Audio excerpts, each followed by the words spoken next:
Hello, hello. Welcome one and welcome all to a stream. It's a stream. Freddie heard me start talking. He was literally just laying there. He was just laying there. And then the second that I started talking, he's like, "It's petting time?" Yeah, Fred, it's petting time. It's petting time, my buddy. My little boy. My baby boy. Great timing to open YouTube. Hell yeah. You love to see it. Welcome everybody. I'm just getting stream set up here, pinging everybody. A couple things. I'm trying to remember everyone that I shouted out last time. Cat Plinth, thank you for the follow on Twitch. And Nat Talk, I think is how you say the other one. But thank you. Thank you both of you. Thank you everybody for the love last time. Was super sick. Hello Sage and Cherries. And I'm just getting my link tree put in chat here. And there we go. So now I'm all set up. I'm ready to go. And yeah, we're gonna just do a stream. We're doing a stream today. That's what we're doing. Hope everyone's doing well. I'm doing pretty all right. It's hot today. The weather, I do not do well in the heat. And like normally by now it started to cool off and it like saves me from the eternal suffering of sweat and stuff. But that is not happening. So I am feeling the heat. I'm feeling the heat. And I know I've mentioned this before, but I'm on like a tolerance break from THC, from cannabis. Maybe like a very long tolerance break, actually. I kind of wanted to talk about that a little bit before we get into stream. But um, yeah, so when I was a daily cannabis user, my body temperature was like lower, definitely. Like I definitely wasn't as hot.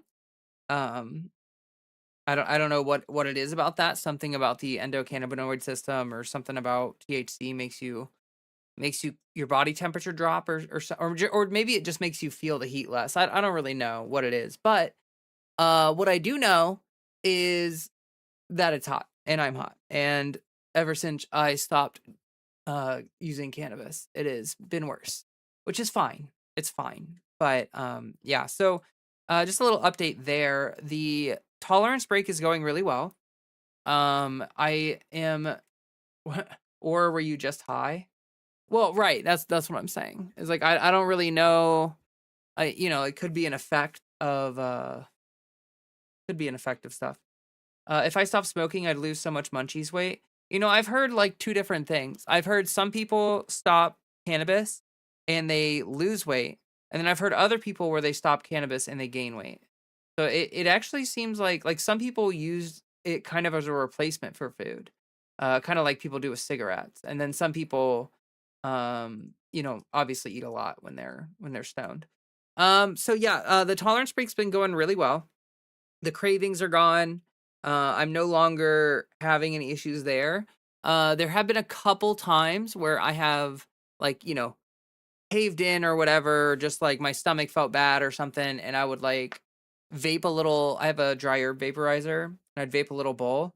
And I'm not gonna lie to any of you, like after I started the tolerance break, now when I do that, I just get like I get like uncomfortably high, and I'm not really like I don't have enough tolerance to really like have a chill high. It's like kind of a lot, and I don't really like that. So that kind of makes it like it's kind of deterring me from smoking. What are you doing, Fred? Sorry, he's being weird. What you doing, buddy? You gotta go to the litter box? Fred? Fred, you gotta go to the litter box? You're gonna shit on the floor, aren't you? Come on, let's go to the litter box.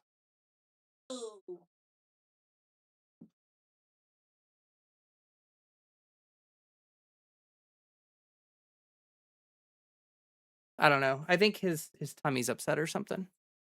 I just went and dropped him in the litter box so that hopefully he poops in the litter box and not on the floor. It feels like sometimes his tummy gets upset and then it like catches up on him and he just sort of like freezes and he like stands there and I can see him like I can see his haunches tensing up And it's like, uh-oh.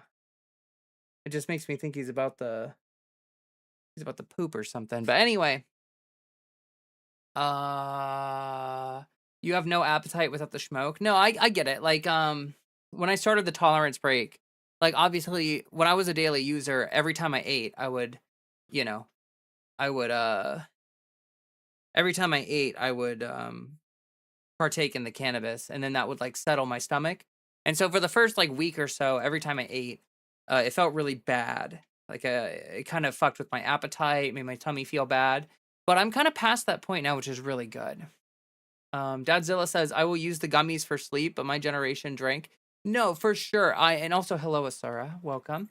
I relate to that. I've actually like I have since starting the tolerance break, I've tried the gummies, and I have to like take a very, very small dose, but like a very, very small amount. Like I'm talking like 5 milligrams. Okay. Like very, very small amount is kind of nice. It just like fills me out a little bit, helps me with sleep, but it doesn't really feel like I'm getting high or anything. And it definitely doesn't feel like it's upping my tolerance. Like, there's a certain level uh of it that you can partake in without your tolerance going up. So that's kind of where I'm at. Like basically where I'm at is, oh, also if we could hit the like button on the stream, that would be super lovely and fantastic, and that would mean a lot to me. I would really appreciate that if y'all could hit that like button, get more people in here. But yeah, so where I'm at with it is like I think I'm probably done with the vapes. I'm probably done with smoking or vaping or whatever. Like I just feel like maybe outside of like the rare occasion, that's probably just like gonna be too intense for me and too much for me. And I'm just not gonna lie to any of you. I'm actually really enjoying being sober. There are some things that are like frustrating, like my ADHD symptoms are back full force, and probably because I haven't been sober in a long time, my ADHD symptoms are like kind of out of control. Um, so like my memory's been really kind of bad, and like I've just been like there've been some things that have been kind of frustrating, but that's just an adjustment kind of thing. Overall, being sober has been like incredible. Like it's been really nice. My dreams have been in like unbelievably vivid and weird though. Like I will say that's one thing that's been kind of weird and uncomfortable, but that'll get better over time. Yeah. So update there, basically just, that I'm feeling good. I'm happy that I'm doing it, and it's and like I said, like I'm not saying anything about anyone. Do what you want to do. I'm not trying to guilt trip anyone or make anyone feel like they have to quit or like whatever. Like I did it every day for 9 years, and it just felt like it was time for me to take a step back from it. I actually saw a meme a friend shared. I guess it's not really a meme. It was just sort of like a quote or something. I don't know if it's a quote or what, but anyway, basically what my friend shared was like a video of them doing stuff, and it said like drugs exist to teach us that the best high you'll ever get is being sober. And like I've been feeling that lately. Like I honestly didn't realize how much I missed being sober. Didn't realize it. Um, Sage says, I smoked at a house party and one hit had me fucked up for hours. I know, I wish I didn't. Yeah, no, I get that. That's kind of where I'm at now. My tolerance has dropped so much that when I have like the couple times that I've partaken since starting the tolerance break, it's just been like kind of unpleasant. And I keep having like a feeling of like, oh, really wish I didn't do that, which is fine. I'm honestly like, my tolerance was so high for so long. I'm not used to actually getting high. I'm sure some of you can relate to that, where you use cannabis so much that it's sort of like maybe the first time every day it kind of gets you a little high, but after that it's sort of just like maintaining a baseline or something. Like it's not really doing anything for you. And that's kind of where I was for a long time. So it's nice not to have to like also like it's cheaper. I'm not like constantly relying on it. Like I'm not like if I lose my vape, if I used to lose my vape, it would like freak me out. I'd be like, "Oh god, like where's my vape? Oh my god, oh my god." And then like, but now I don't even care. Like it just sits on my vanity and I don't touch it. And it's cool. It makes me happy that I'm kind of moving forward with things. Asura says CBD might be a good middle ground. I've tried CBD before. It's fine. Like, honestly, like, I think that the really low dose edibles are just gonna be what works for me. Like, I don't really want a super overwhelming high. Like, I think really at most, I want just a very chill indica high at the end of the day to kind of like take the edge off and just like help me relax and decompress. Because my ADHD is really insane. It's very overactive, and so like if I have literally nothing, I'll stay up until 5 or 6 in the morning because my brain will just be like, "Blah, blah, blah, blah, blah, blah, blah." But, the really low dose indica gummy high is enough to kinda chill me out without making me feel like, stoned or anything, which is nice. I was just zoning, and some dude took advantage of that, and I'm still honestly shook. Still haven't fully processed that I'm being perceived as a woman now, and it's scary AF. Yeah, no, you gotta be careful with that. Like, if you go to parties and you've transitioned, like, people do drug people, and that is something that you gotta be mindful about. And like, a lot of trans women are not used to having to deal with that, because pre-transition, it's not necessarily an issue that uh, you deal with. But yeah, no, definitely be careful. That's a good thing to be mindful of. Ooh, took a tolerance break a couple years back when I started smoking again. I was useless, literally just staring at my PC startup screen for an hour. Yeah, yeah, yeah. That is like basically what happens to me if I partake now. It just like it's very overwhelming. It's just like yeah, can't really do shit. And I'm sure every now and then that might be something that would be enjoyable or something that I might try to have a little fun with. But for now, I'm just enjoying some sober living. Rowan, hello. Hey, what's good? Sorry I'm late. Oh heck, we talking weed. Yeah, I'm high right now, but when doing weed, I'll only accept other stuff from other people I trust. I real extremists.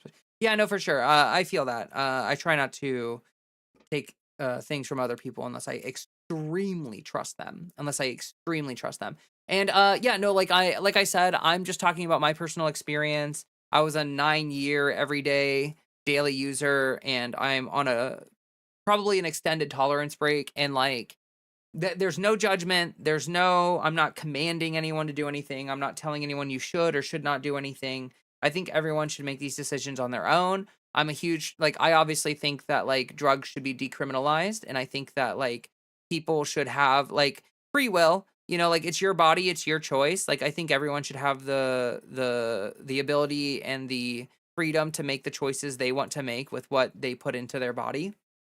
And I think drugs are no different than like food in that sense, that like if you want to go out and eat McDonald's every day, like, am I going to do that? No.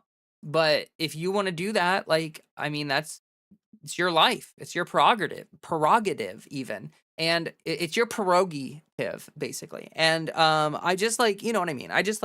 Yeah. One thing I've been really enjoying is that my brain works a lot better. I feel like honestly, I said this before, but I feel like my streams are gonna get better. I feel like my content's gonna get better. And yeah, I'm like super excited about that. Like, talking has been easier.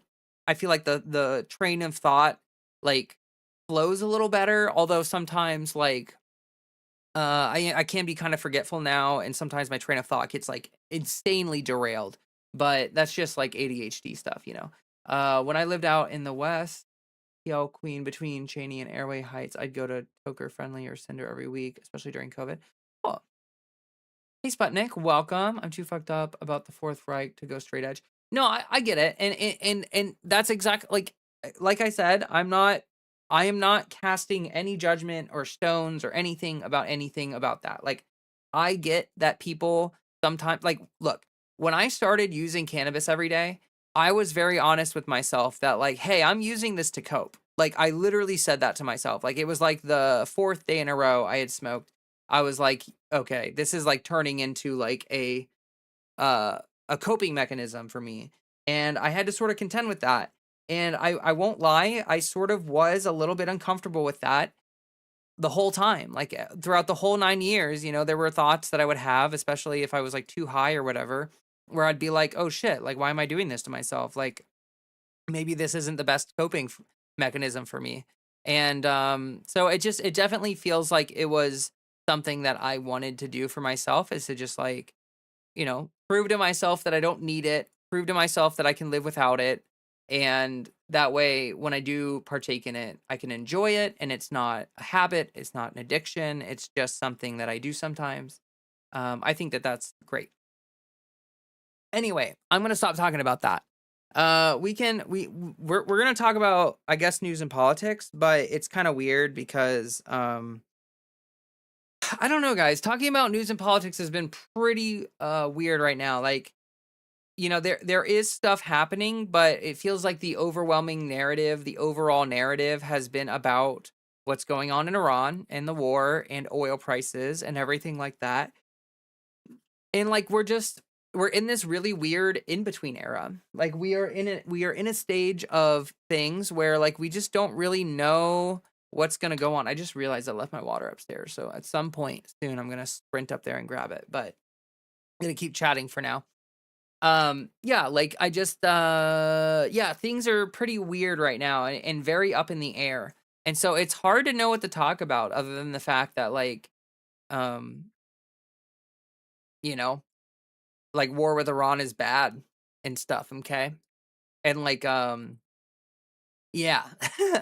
So there's that. I mean, we can talk about shoot, I don't know, the overwhelming narrative right now in mainstream news is Trump reflection pool green. Like motherfuckers, there's a genocide. I can't. I'm so tired. Yeah. No, I get that. I find the reflective pool discourse insanely stupid. Like anyone with eyes can tell that that pool is green. And yet there are people sitting there arguing about it. And it's like if you can see that it's green, then just like acknowledge that and move on with your life. If you genuinely think that the reflecting pool is not green, uh you really need to check yourself because you're wrecking yourself. But also like, it's just like not worth arguing about with people. Like if they're that delusional, I mean like what are you gonna get out of a conversation with someone who's like lying about the color of the deflection pool? Exactly. That's exactly what it is. I mean, like seriously, the mainstream media would rather us talk about that than like the war or like Epstein or anything because they're obviously like the mainstream media is like very complicit in all of the horrible things going on right now. And it's just it's stupid. It's stupid. Like, was it stupid for them to spend a ton of money on the fucking pool and do all that dumb shit with it? Yeah. But like, is it worth our time and energy and effort? No. It's not. It's really not worth talking about.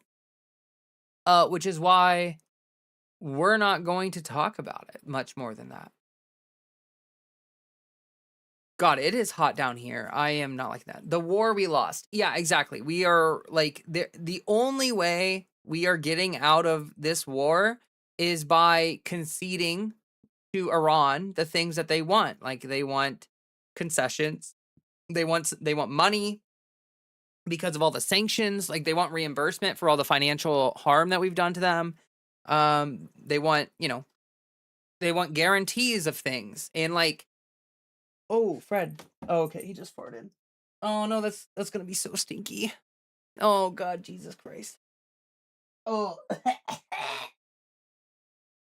his farts are scary because they sound wet. I know that that's like the most disgusting thing ever. If you're eating food right now, I'm so sorry. But like, Freddie constantly scares me because he'll fart and it just sounds wet, and it's like, dude, you just shit everywhere. But he didn't. It just smells like he did. Oh my God, dude. Here, let me turn my little fan on.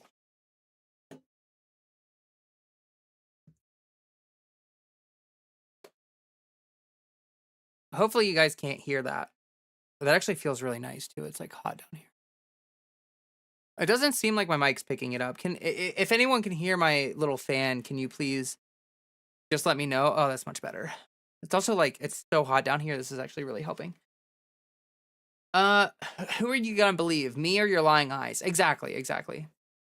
Them woke libtards think the water's green, but it's clearly American flag blue. I saw that video of the reporter being like, behind me is the very clearly blue reflecting pool, and it's like, dude, this is you're literally just like Like, honestly, it's kind of impressive, like, I don't know what to call it, but, like, the separation from reality that Trump creates is so powerful that it's like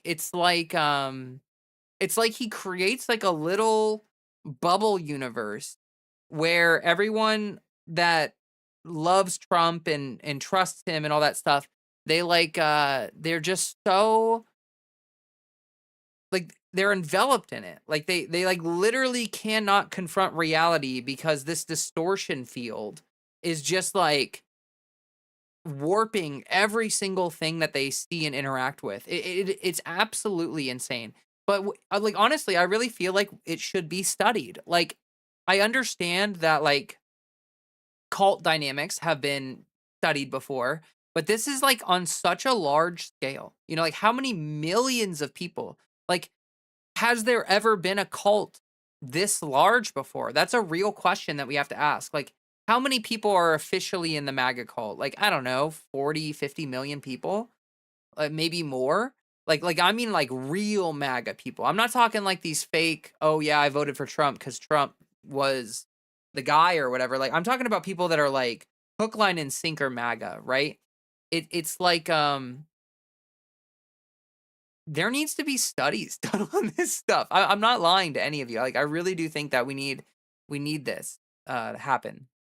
We need people to, and also, like, uh unfortunately, we're gonna have to, like, spend money, like, to, like, create some kind of, like, re-education system for MAGA people after this is all done. Like, I genuinely think that, like, after this is all said and done, we need some kind of, like, re-education program for MAGA people to try to, like, reintegrate them into, like, normal society again. You know what I mean? Like, like, we literally do need to use uh cult deprogramming methods to get these people back into society. Like, genuinely. We need to be using all of the tools that they use for deprogramming cult members. And that's wild, genuinely. Meanwhile, starving children, genocide, war, corruption, wild, crazy, stupid BS. But yeah, exactly. I hate the news so much. Yeah, me too. Mainstream news is like, it's disgusting. And it's honestly kind of like one of the good things. This is so, I hate talking about good things that have happened because of Trump, but like Trump making everyone really hate the mainstream news, like outside of like far left people. Like, obviously, if you're on the far left, you've hated the mainstream news for a long time. Like back in the Iraq War, all that stuff. Like, a lot of us have been like like back with Bernie running, everything that they did to hurt Bernie when he was running. Like, there are so many reasons on the far left to hate the mainstream news. But for a long time, like, people on the right were like pretty ambivalent, like, not, they love Fox News, whatever, whatever. And like nowadays, it's actually kind of good that there's like more distrust with the mainstream media because it is forcing people into places like YouTube and other places where it's like independently reported news. Now, of course, there are issues with that too because YouTube is money and people are making money off that, and the right wingers have a lot of money. So, like, there's shows like the Ben Shapiro show or like Matt Walsh or whatever where they're like, in terms of authentic engagement, there's none. Like, there are almost no people who authentically enjoy watching Ben Shapiro content, but they have so much money, they can sort of like they can make it seem like it's authentic engagement. They can boost the numbers and make it like seem like everything's perfect, which is really wild, but yeah. The history books are gonna be wild. Yeah, I am really curious. Like, obviously, the history books are not going to paint Trump in a favorable light.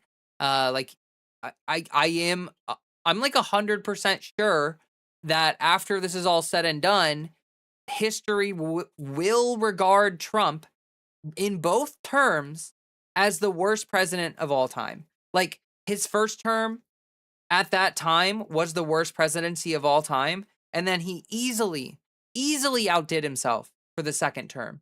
So in both of Trump's terms, he is both the worst president of all time and worse than the worst president of all time, which makes him like giga bad or whatever. I don't know. It's like really terrible. I was actually reading something about the fact that like after this is all said and done, Trump will probably be regarded as basically Hitler, like Hitler too.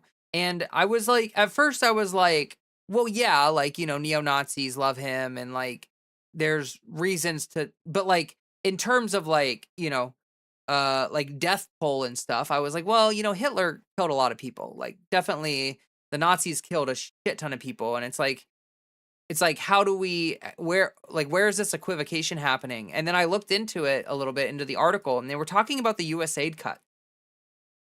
And this is where it got interesting because, like, over the course of time, the US aid cuts will cause the death of like tens of millions, maybe even more, like maybe up to hundreds of millions of people will die because of the US aid cuts. Like, there are already people who are dying because of the US aid cuts. And they're not even going to get reported properly because part of the system that would be reporting the death or the impact of it was USAID. So like after this is all said and done, I definitely think that in terms of like impact, Trump will be lauded as like Hitler too.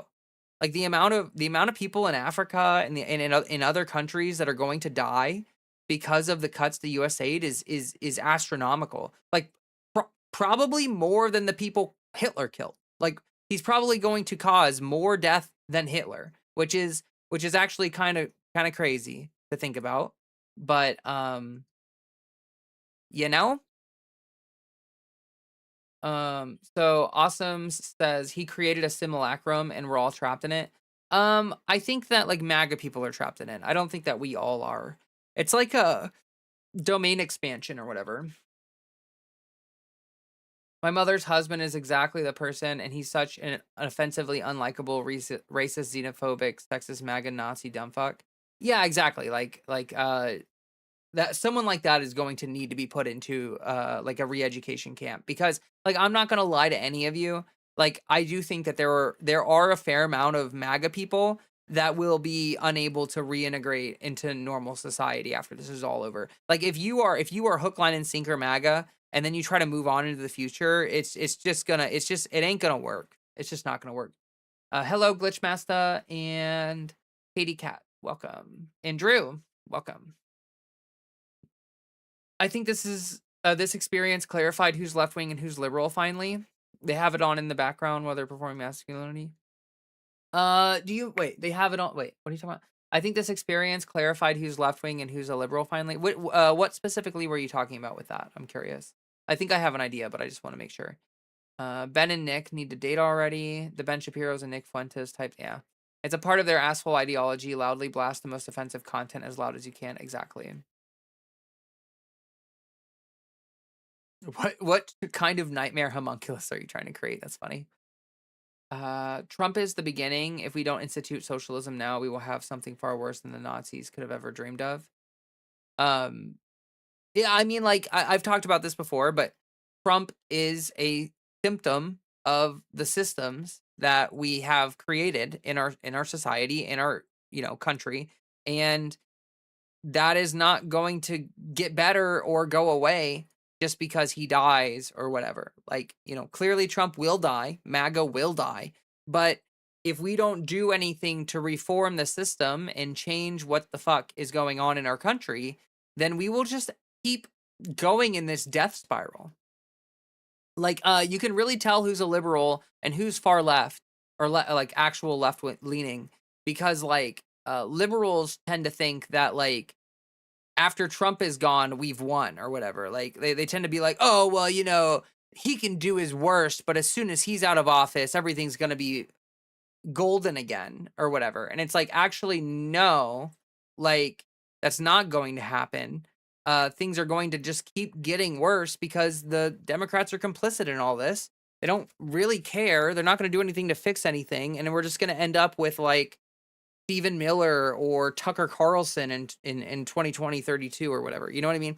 Like, yeah, we might get a Democrat in 28, but like they will probably just do nothing and fuck everything up from the standpoint of letting us all suffer with the, the rot at the core of our system. And then people will be kind of like disaffected, and then they will vote in like Hitler 3 or whatever. And then it's just bad. It's just bad. Green Gorilla, welcome on Twitch. I have a cousin who had their Medicaid cut off, and now they have to go to the emergency room to get their meds. Yeah. Yeah, I lost my insurance through the cuts as well. The Affordable Care Act subsidies that lapsed were subsidizing my healthcare. So my premium was like $70 a month, and then after the ACA subsidies got cut, my premium went up to $600 a month. So it was like it's like impossible. There's literally no way I can afford $600 a month for insurance. And actually, as a matter of fact, it's just cheaper for me not to have insurance. Like medical costs, in terms of my like appointments and medicine and everything, if you calculate all of it up over the course of, the year or whatever, I'm spending less on medical expenses not having insurance because my premium went up that much. It's so insane. It's so insane. Reconstruction too can't come fast enough. Neoliberal capitalism is legit a force of evil in the world. Exactly. It is. It is a force of evil. And we have to do something about it. Like, we cannot get out of this death spiral just by getting Trump out of office. That is not enough. If whoever Fred. Here, one second.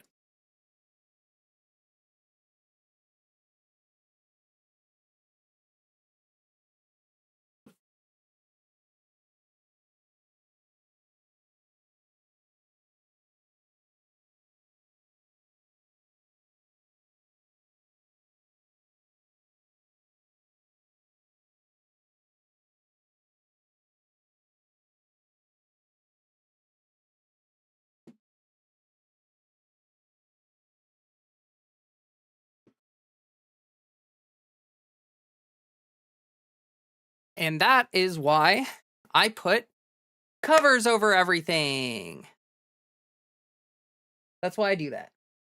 Fred. Jesus Christ, dude. Having a cat with IBS is definitely something. Definitely something. Here, one second. I'm so paranoid.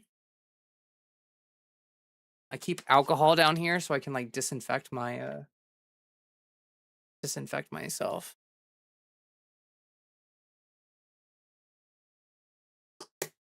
Okay. Also, Drew, I apologize if I'm using your dead name. If you want to tell me your chosen name, I'd be happy to call you by that. And if you've already done that before, I apologize if I forgot. Dusty, also welcome. County care is better than Medicare now. The states are just better than the federal government now. Yeah. Which is really sad. I mean, that's really unfortunate. And county care is only in like 3 states. Oh, geez, yeah. I've been safely looking into how to store E and Spiro long term just in case. Yeah. Yeah. Dusty, oops, I summoned the cat. No, you're good. It's Marcy. Thanks for asking. I really need to change it sometime. Thank you. No, I think you actually did tell me that before. I'm pretty sure you actually. Oh, also, Sally Trees. Thank you so much for the follow on Twitch. I'm sorry I didn't see that when it popped up. But yeah, I actually think you did tell me that before, and I forgot. So I apologize for forgetting, but I will make a mental note of that. I will not forget this time. But yeah, definitely try to store things in a way that'll let you keep it as much as possible. I recommend backstocking a little bit of medicine if you're able to. That's like it's probably smart.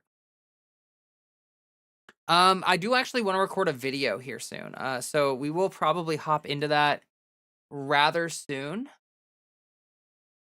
So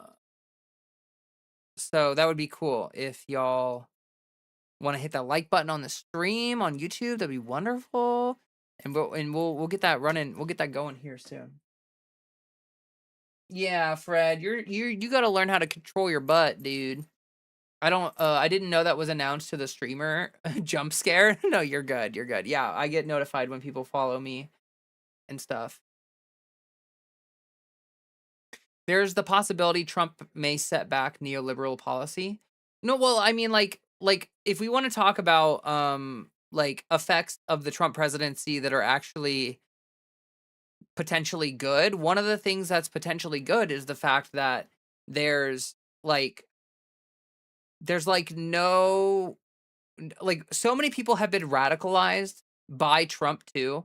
Like, think about how many liberals uh kind of made it through Trump 1 and were like, well, whatever, like turn the page or whatever. But like genuinely now, um, so many horrific things have happened and so many guardrails have been broken and the institutions have done jack shit to protect us. Like all of this stuff has happened. Like it makes perfect sense that a lot of neoliberals, a lot of liberals have been like radicalized and are now actual leftists because they realize that like this shit ain't getting better and it's only gonna get worse. And yeah. So I definitely yeah. Blue Wave Becky has guillotine earrings these days. I actually don't know who that is, but it sounds like someone who used to be a liberal. And you know what? Like I'll even admit it too. Like I used to be kind of a liberal. Like even up to like I don't know, like when do I feel like I was radicalized? That's a good question. Um yeah, shoot, I don't know. That's actually a hard question. I would have to go back and think about like the exact moment where I was like yeah, the institutions are fucked and nothing is going to save us except for some kind of dramatic reform. I don't know. Uh Neolibs are a lost cause. Like their system of governance is literally collapsing before our eyes, bubbles growing, and trillionaires existing as people being made homeless and without essential. Yeah, I know exactly, exactly. And that's what I mean. Like I don't know. Like we are past the wealth inequality that existed during the Gilded Age. You know what I mean? Like we are past that point. And the reason, like I've said this before, but the reason why FDR did the New Deal, like the reason why any of that happened was because there was so much wealth inequality that people like yeah, good boy. Sorry, I just got distracted by how cute Freddie was. Um I also forgot what we were talking about. What? Shoot. That's what I mean. Like my train of thought gets really derailed sometimes and I like don't actually have the ability to recall it sometimes. What was I just talking about? Thanks, Fred. Oh, he's so cute. Look at him. Look at him. Look at how cute that boy is. Oh, he's such a good boy. And he feels so much better now that he started all over a blankie.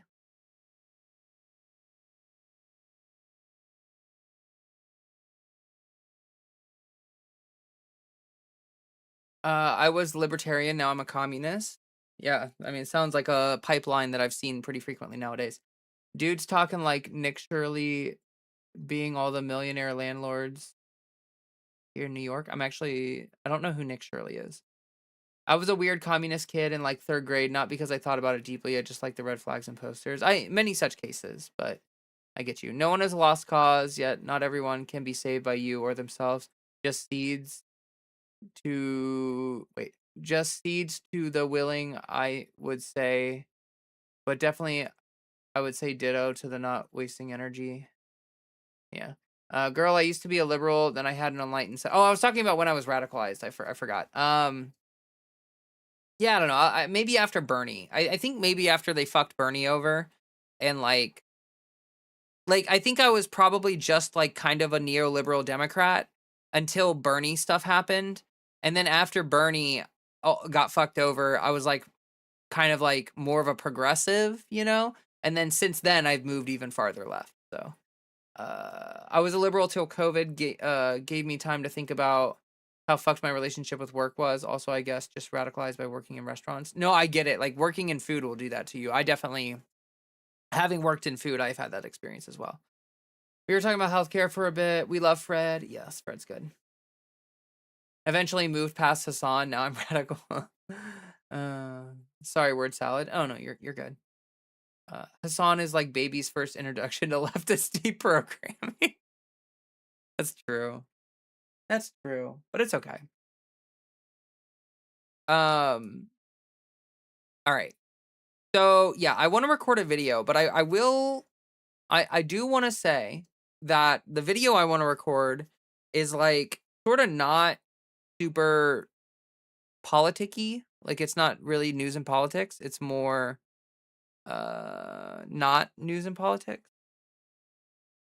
Let me get my note pulled up here so I have something to reference. Like it's gonna be transition related. Like the video, I know I've been making a lot of these lately, but like it just doesn't feel like there's a lot to be said about the current like actual news and politics stuff going on, and it feels like maybe it's a good time to just talk about transition in general, which is why I've been doing sort of like more of those videos. Um,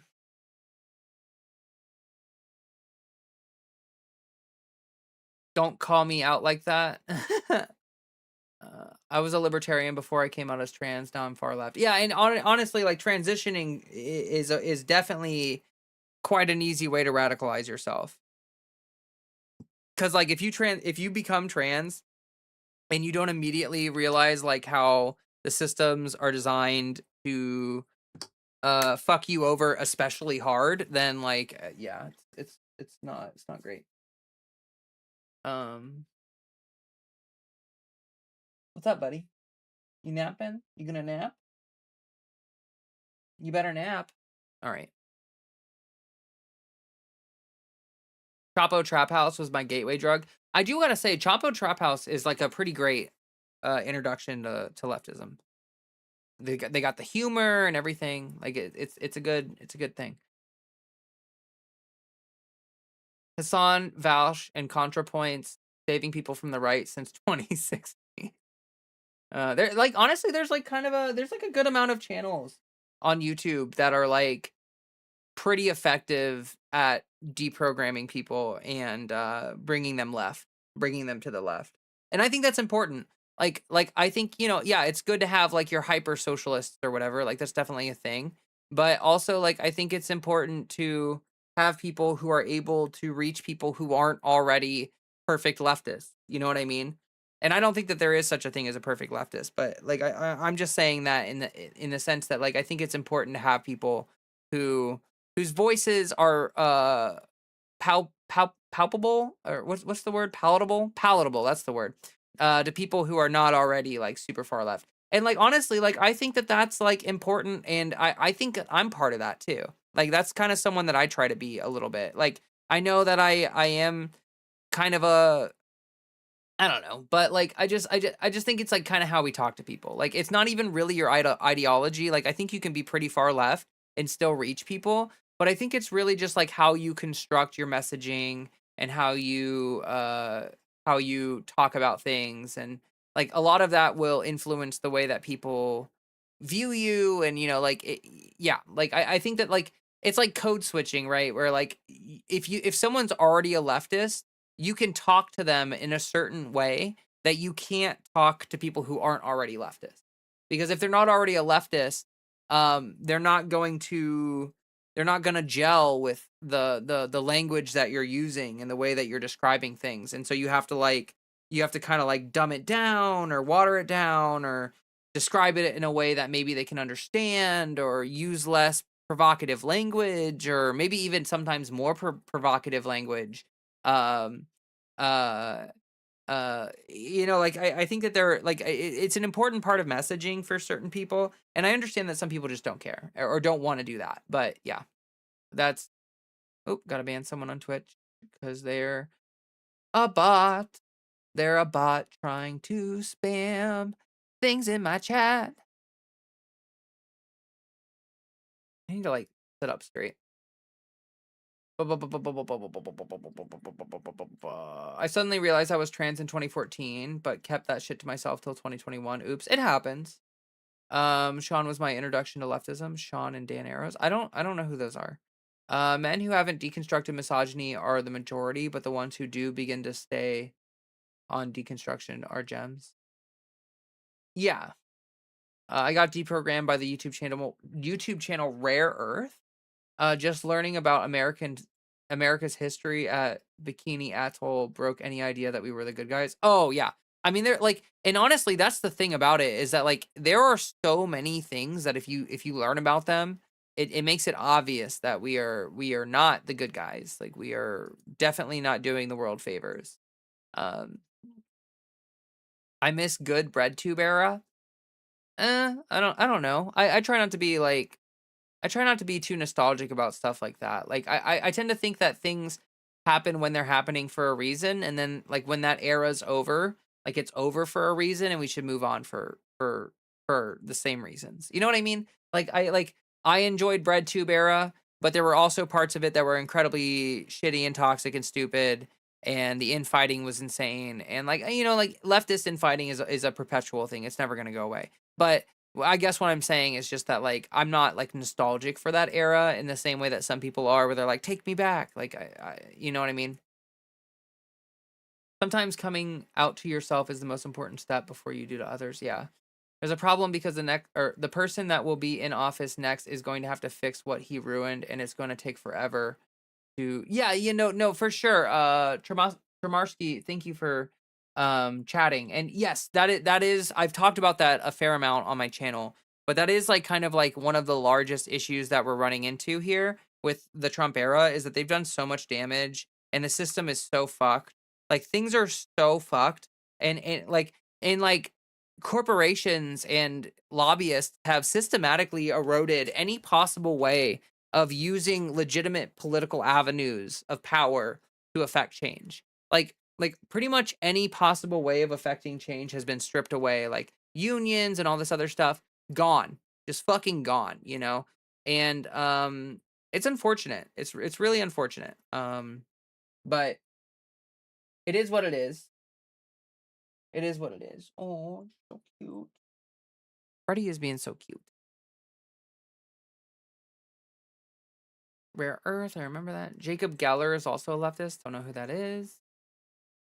Hassan raid. What? A Hassan raid? Oh my goodness. That's intense. If that's true, hello and thank you for being here. I would be surprised if that actually happened, to be honest. I'm so small. Like I'm such a tiny streamer. I would be like shooketh if that happened. What is it? Sean is goated. His bell curve video should be a template for anyone wanting to make a legible video essay. Yeah, video essayists are cool. Illustrated reviewer, hello. Thank you for the compliments. That's really nice. Dan Arrows, otherwise known as the Three Arrows, is a German leftist who produced The Iron Dice, a historical leftist perspective of the communist uprising in Weimar, Germany. German leftist produced Iron Dice, historical leftist. Oh, that's interesting. I would be interested in reading more about that or watching more about that, I guess. I don't think one person counts as a raid. True. But I was kind of wondering if I was actually being raided or what. But the Hassan raid might just be me, but now for a more positive stream. Oh, okay. Well, welcome anyway. I mean, regardless, welcome. Happy to have you here. The chonk. Yeah, Freddy is a chonky boy. I'm at work listening but not watching. Just joined. Oh, well, happy to have you here. You're tiny big. Yeah, I mean, I guess my channel, like, I'm out of the dead zone, right? Like, my channel is not in the dead zone. That's true. But I am also, like, not, like, I don't have enough algorithmic power to, like, do stuff. Like, it's hard for people to find my channel. But I am, like, discoverable. Just like, you know. So yeah, I mean, yeah, but like, compared to a lot of people, especially leftists online, I'm not. I'm a very small bean. Hopefully that'll change though. Over the course of time. Hopefully it'll change. Speaking of beans, Acacia, hello. You're playing Terraria? Sick. I'm not gonna lie. I have tried Terraria and I could not get into it. I just couldn't get into it. I don't know why. And it's kind of weird because like what's that one game? Is it called Starbound?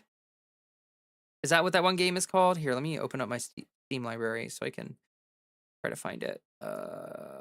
It's updating. Updating, which is cool. Please open. Open, open, open, open, open. Oh my gosh, I haven't gamed in so long. Like almost every single game I have installed has an update. That's actually kind of unhinged. Is it Starbound? Is that the game I'm thinking of? Sorry, yeah, Starbound. So I really like Starbound. Like I actually super like that game. And so I was like, oh yeah, Terraria, I'll probably like that game too. I don't know why, I just don't like it. Don't like it. So, yeah. Don't let them see me lightly criticizing Hassan. They will raid my Twitter like piranha. No, it's fine. Trust me, having a small group devoted to your work and well-being is better than millions in chat. It's a lot. No, I get that, but like I want to make a living off of this, and right now I make so little money that it's like I'm slowly running out of money. Like I make enough money to not instantly go bankrupt, but I am not making enough money to live off of this. I am like chewing through my savings to like be full-time here on YouTube in hopes that eventually I will grow to the point where I'm not struggling to survive. Also, random, but just wanted to shout this out. I have my link tree pinned in both chats. So, like, if you see in both chats, the little pinned comment, my link tree is there, and you're more than welcome to check that out. It has all of my links in it. So, like, if you want to check out my other social medias, or if you want to watch on Twitch or YouTube, if you're on one of those platforms, you want to go to the other one, that's how you do that. But I'm also just going to share my Patreon real quick in chat.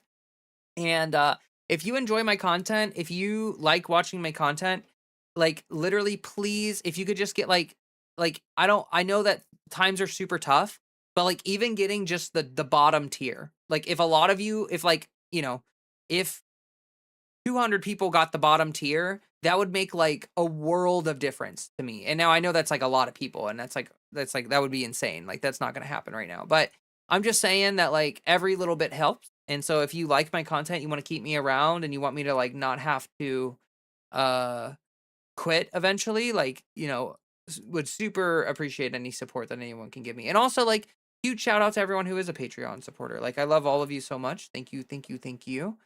Really means a lot to me.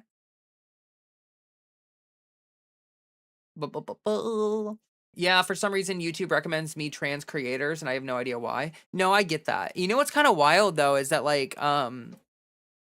I get trans creators recommended to me too, but there's still plenty of trans creators that I'm like completely unaware of. It's like it's really weird. So glad you're alive. Oh, thank you. Uh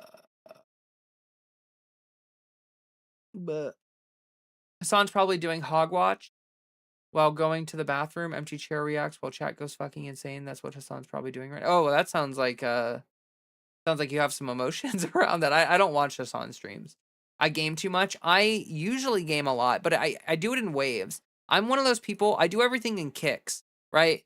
So like sometimes I really like gaming and sometimes I don't. Like sometimes I don't feel like gaming at all. Like honestly, during winter, I tend to game more, but during the summer, I almost never play games. Like I almost never play games during the summer. I'm just like busy and traveling and I just don't feel like it. But then like in the winter when I'm kind of depressed and there's nothing to do, I can't go outside because it's cold as fuck or there's snow all over the place, then yeah. Let's see here. It couldn't be no. Replaying Spider-Man Remaster for the 11 billionth time. Cool. Broke Squad. True. I get that struggle bus. True. Leah, I can pay you in BO. Bottled hot sauce. Oh, okay. I was gonna say I don't want your BO, but I do love hot sauce actually. So that is totally valid. $2, not a high bar. No, like I don't expect people to give me their life savings or anything. I do have top tier supporters, and I love and appreciate them an insane amount. But like, I really appreciate anybody who's willing to help me out with the stuff I'm doing. I'm starting to get right wing propaganda pushed on me again here in Facebook. The same happened in 2024 when I was bombarded with it, despite only liking leftist pages politically. Uh, it seems I get bombarded with right wing slop every election year. Yeah, and that's on purpose because that is like right wingers are able to afford PragerU can afford the ad spots that YouTube has, and so like that's why you see PragerU ads because they have billionaire backing, so they can afford to put ads up on like channels like mine, which I know that some people get PragerU ads like when they're watching my streams or like they get right wing ads, and that's because they can afford to do that, and it sucks. But like left wing, like we don't have money on the left. Like, we don't have like a bunch of billionaire backing or anything, which I wouldn't want. But it would be cool if like I could make money off of stuff. Friend, go to the litter box, friend. You just farted again. It's gross. It's stinky. It's so stinky. Here, give me a sec. I'm gonna like take him to the litter box and try to like encourage him to go to the bathroom. 1 second.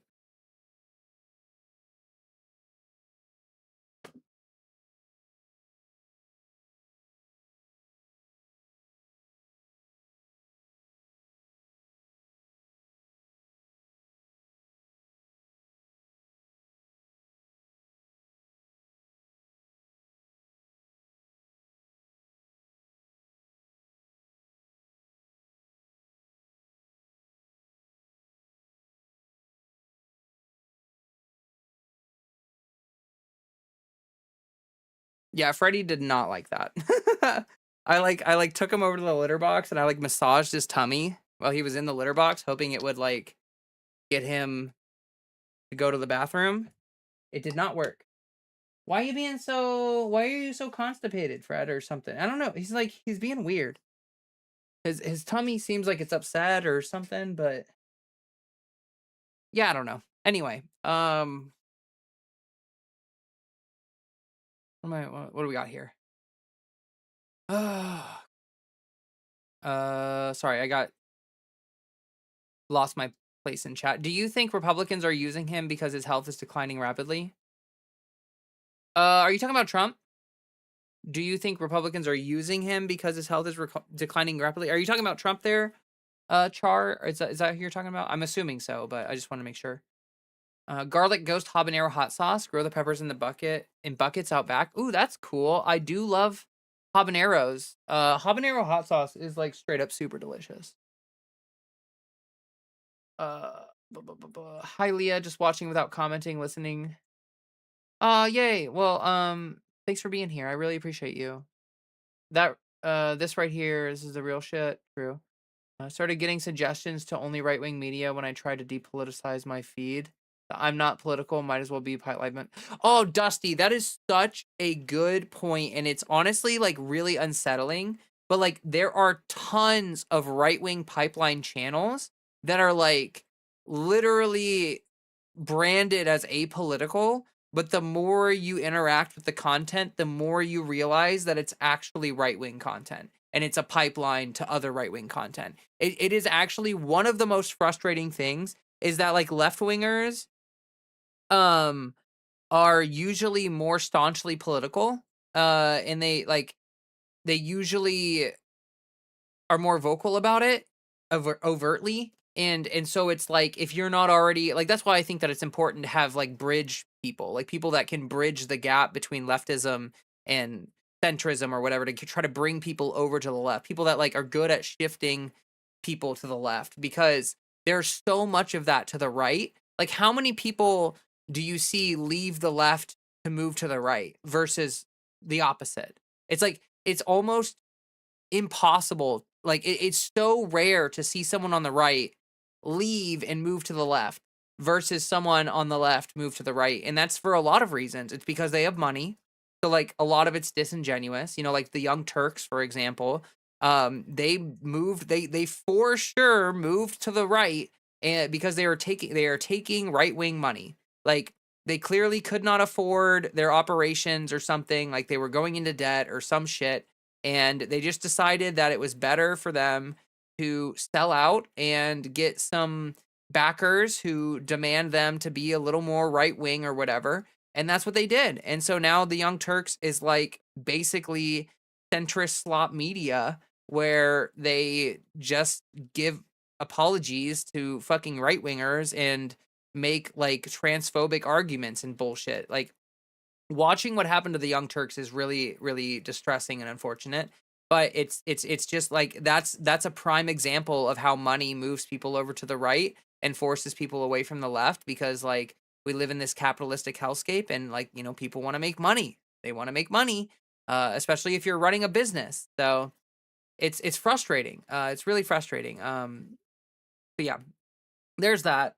And then there's also the fact that like if you're a left winger and you spend money to create a left wing pipeline, right wingers will lose their fucking minds over it. They will have the largest meltdown of all time, and they will call you a groomer, and they'll say you're coming after the kids, and it doesn't matter if your content's geared towards adults or not. Like they'll just say all this horrible shit about you and completely melt down over your content and your existence and make your life kind of miserable online.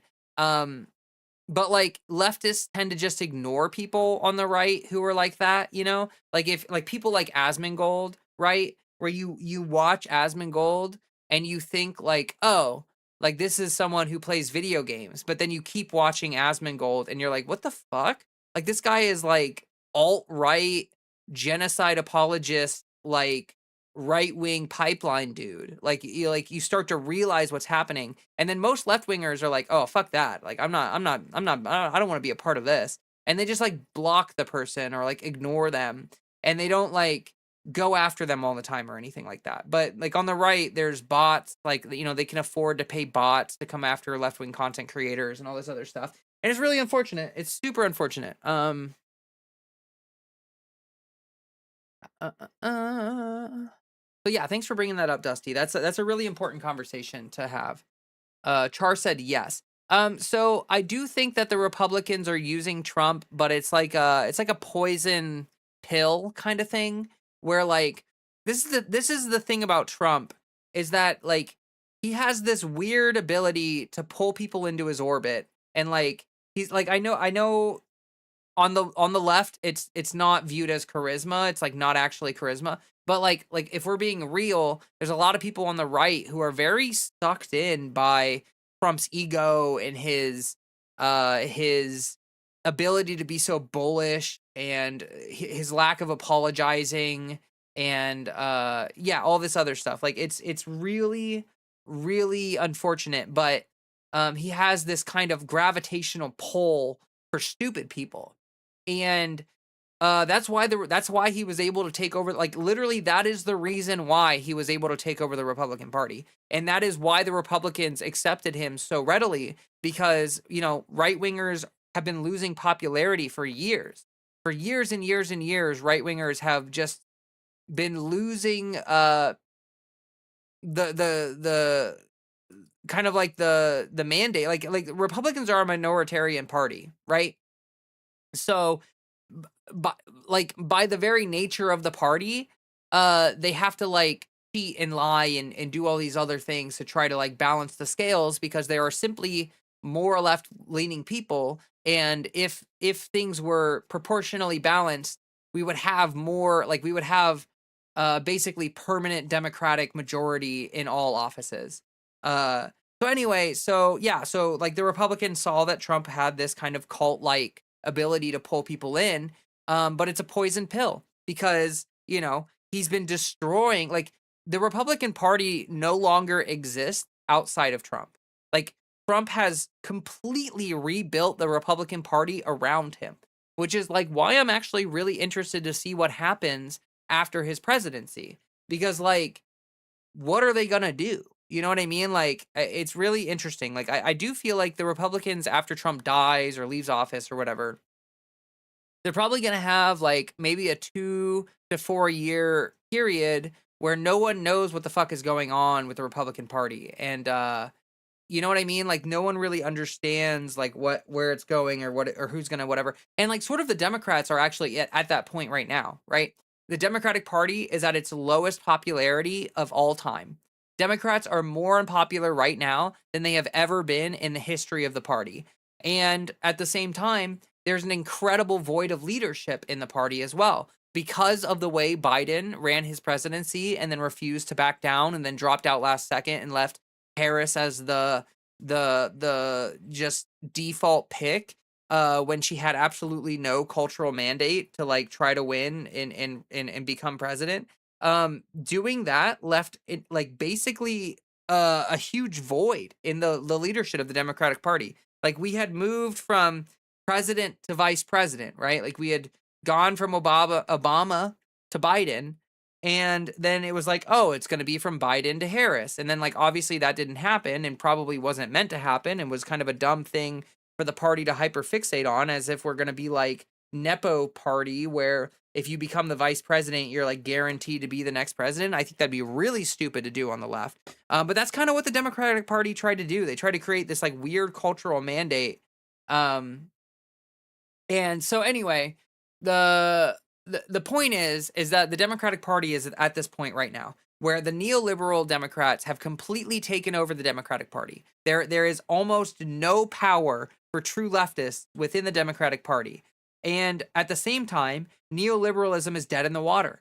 Like if Democrats run on neoliberalism in future elections, they will just keep losing over and over and over again because literally with neoliberalism, the only thing they can run on is that we're not Republicans. And more people are constantly becoming aware of the fact that they basically are Republicans. The Democrats are essentially Republicans because they like are they're complicit. Like if you look at all of the statements that Schumer makes about the shit that Trump is doing, it's fucking insane. He literally says shit like, "Well, this war with Iran isn't like necessarily a bad thing. Like I'm glad that we did it, but just I wish we had gotten like he needs to get approval from Congress." Like that is the sticking point for Schumer is that Trump didn't get approval from Congress. But Schumer has absolutely no fucking problem with Israel genociding a bunch of people and taking territory in Lebanon and Syria and all these other places. Like they don't give a flying fuck about that. Like they don't care at all.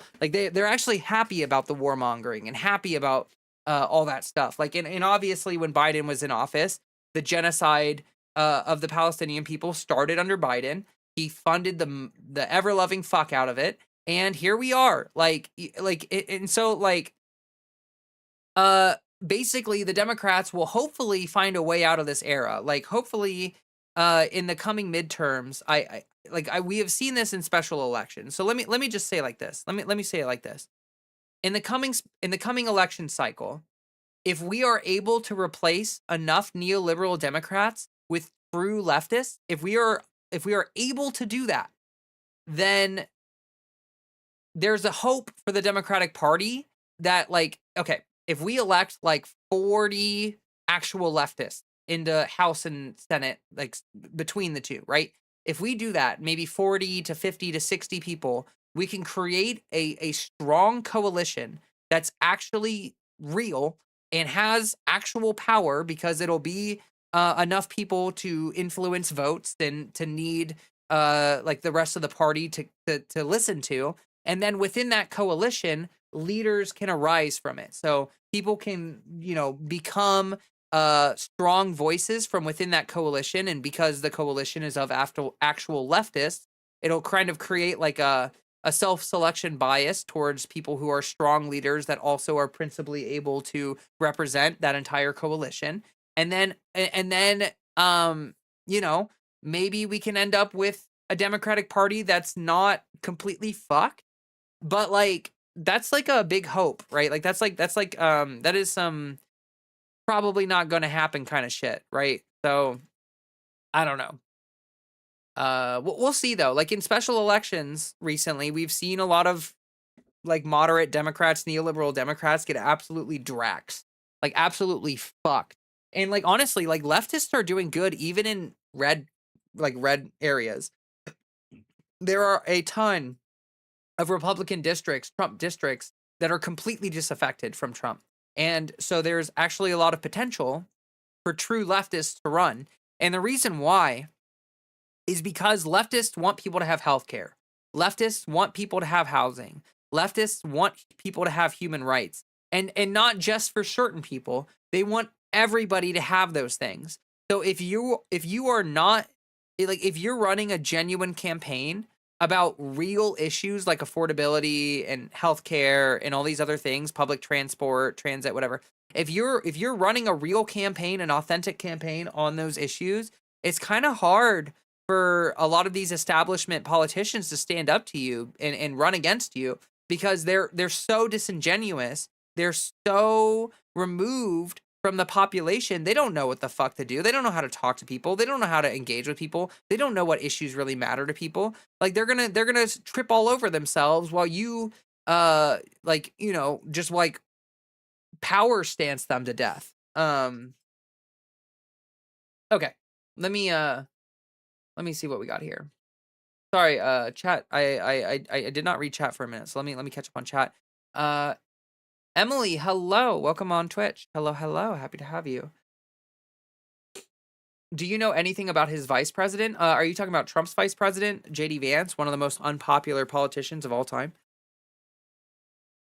Like during the last election cycle, Vance was the least popular person in that election cycle, and that was like a deeply unpopular election cycle. So yeah, and like honestly, he's not doing himself any like he's Vance has tied himself to a sinking ship.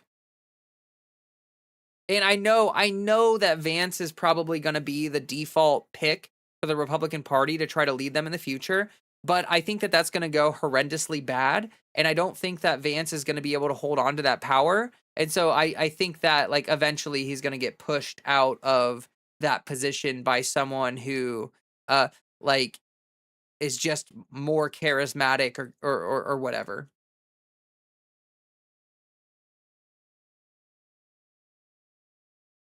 Uh, oh, that's left wingers need to have more energy when debating chuds. Um, I don't know about that. Like I'm not sure debating at this point is actually doing anything. Like I think like debate, like if you're talking about the kind of debate that I'm talking about, like actual structured debate is basically just like masturbation. Like literally when people do debates nowadays, all they are doing is trying to get their cell phones out on other people so that they can like make themselves look really good and based or whatever. And then like that's it. Like they're just trying to appeal to their own audience, which is not the point of debate. Debate is like you're not trying to convince the person you're debating against because obviously the reason why you're doing a debate is because that they are very solid in their position, you're very solid in your position. What you're trying to do is convince the other side's audience. So like if you're debating someone on a live stream, you're trying to convince their audience that you have a good point, that like, the person that they're listening to does not have a good point. But that doesn't happen anymore. Like all of the debate, like people are so far apart in terms of what they believe that like people are not able to agree on the baseline reality that we all exist in. And if you can't agree on baseline reality, all you're going to do is just shout a bunch of talking points at the person that they fundamentally disagree with on every level. And then it's just like mental masturbation is literally like what it is. Um, What do you think of the Chorus Media controversy? Is the Chorus Media controversy, was that the left-wing group that was like funding people like Brian Tyler Cohen and David Pakman and all that shit? Was that what that was? Is that the Chorus thing? I think that's what that was. That was kind of a while ago, so uh I can give my take on that. It's like I think that funding mechanisms for leftists is kind of okay. But if that funding mechanism comes with the strings of neoliberalism, then it's a poison pill. Like if you are getting funding from the left and in return to that, you are being forced to vomit out neoliberalism to your audience, I think that that's terrible. And I think that honestly, like those people should be ashamed for doing that. If that's what that was. I don't really know all the details. I know that there were people taking money, but I don't really know like what they were told in terms of messaging and stuff. Like, oh, sorry, I just saw a super chat. Walked in on a great topic. Hey, welcome, welcome, welcome, welcome. Always happy to see you. Thank you so much for the $5 anime sidekick gal. I appreciate you so much, so much, so much. Oh shit, there's a troll in chat I did not see. Let me hide user. Bam. Sorry about that, folks. I totally did not see that. There was someone in chat asking me to flash chat over and over and over again, which is like really annoying. I apologize. I did not see that. I'm like scrolled up, so I'm like still reading old chat. JD Vance is a Heritage Foundation puppet. True. I got a chance tomorrow to help educate candidate Talarico's campaign manager. Ooh, you're gonna go talk to Talarico's campaign manager?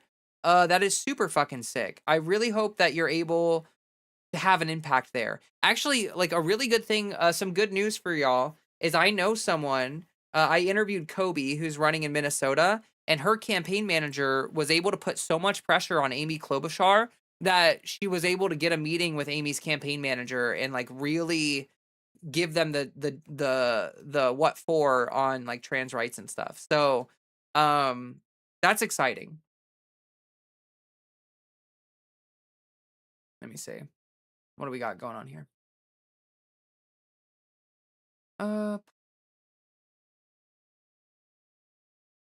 Left wingers need to. Oh, I already read that. Wouldn't it be wouldn't it be so rare to see people go from right to left because they don't announce it? Maybe it's more likely it's both the money and not announcing it with some other factor. Yeah, I mean there's a confluence of factors that kind of prevent people who move to the left from receiving like a lot of publicity about that and for what's that one? Oh, I don't know. Sorry, here, let me scroll down a little bit, try to read some of this chat here.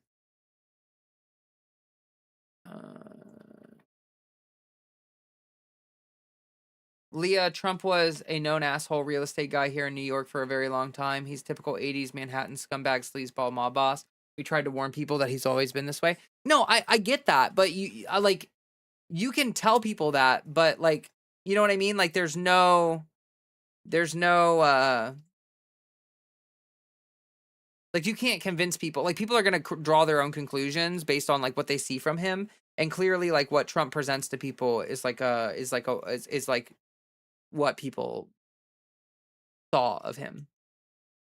Anything you might want me to add? Ooh, shit, I don't know. That's kind of like a hard question to answer like off the rip. I'm not gonna lie, I do not know a lot about Talarico's campaign. Like I don't really know where he stands on trans rights. I haven't followed Talarico's campaign very closely. So I wouldn't know what to tell you. But I trust you to, to do a good job there. Like I think more than anything, it's just important to make campaigns extremely aware that like the left is not going to leave trans people behind. Like the neoliberal Democrats are trying to leave trans people behind, but we like the left base of the party is not going to abandon trans people. It's not going to happen. And so like, capitulating on sports or capitulating on gender affirming care for minors or capitulating on whatever else is not going to bode well for campaigns. Like they should not be doing that shit because it's not going to get any moderates to vote for you, but it is going to force leftists away from your campaign. So it's like a net negative thing. It's like supporting the genocide in Gaza. Like, it didn't bring any moderates over to the left, but it did force a lot of left wingers away from like campaigning with Liz Cheney was like the dumbest fucking thing I've ever seen in my entire life. So this trying to coddle the base of moderate left wingers who don't exist is a delusion that we need to get past. Elon is seeing people despise him for becoming a trillionaire. Peter Thiel ran away. Sam Altman realizes he's despised, and conservatism is being seen as trash by a growing populace. Yeah, no, for sure. Biden fucked us good. He never should have run again. No, I will never forgive Biden for obviously the genocide, but also for the fact that he said he wasn't going to run twice and he did. And I will never forgive him for that. Most chuds are edgy for no reason. They don't care about morals.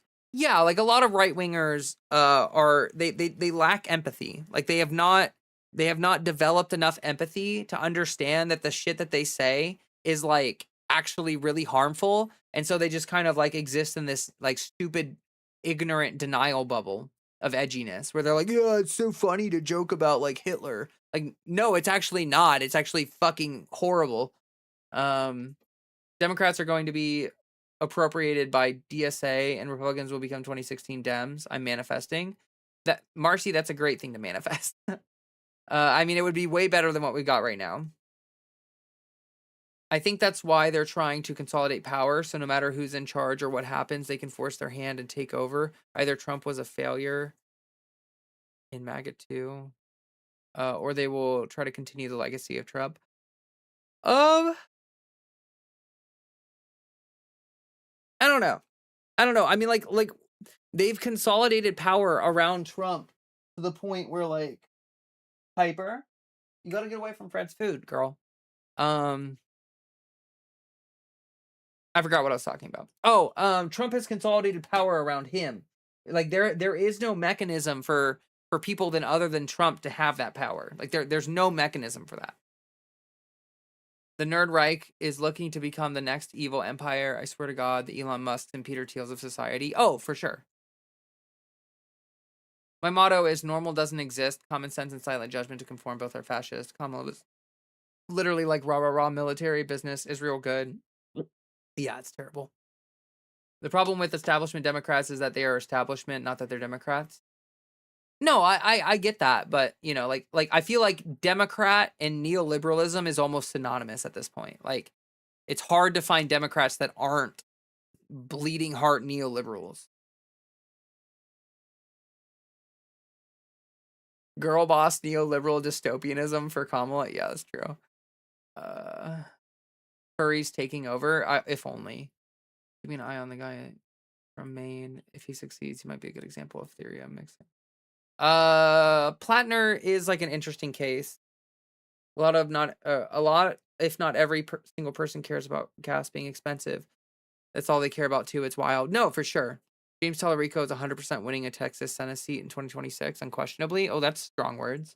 I don't know about that, but we'll see. Mamdani lights up the room when he walks in, makes friends with absolutely every single person in sight before doing what he's going to do. Yeah, no, for sure. Mamdani's great. New York primaries are happening here. A lot of challenges against establishment Dems. I hope for some sweeps and doing my part as well. Phone baking, canvassing, and donations. Thank you. That's awesome. I appreciate that.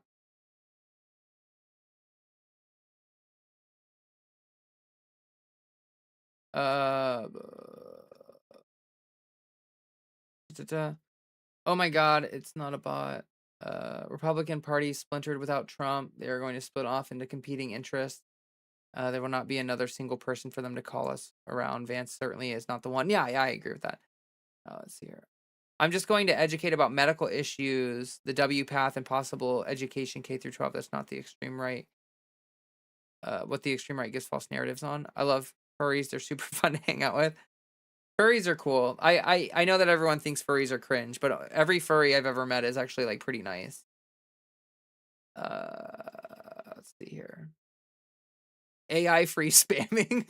Oh, it's so funny. I'm almost caught up on chat. Just give me 1 second here. I'm almost caught up. You were talking about billionaire funding mechanisms on the right.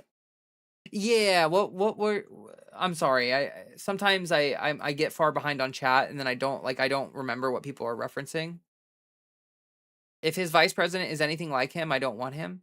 Oh, well, I mean, yeah, of course, JD Vance is a fucking idiot. Like he's a piece of shit, garbage human. Like if he died, the world would be better. If JD Vance died. Trump, he practically got bullied in Chicago too. True. Uh,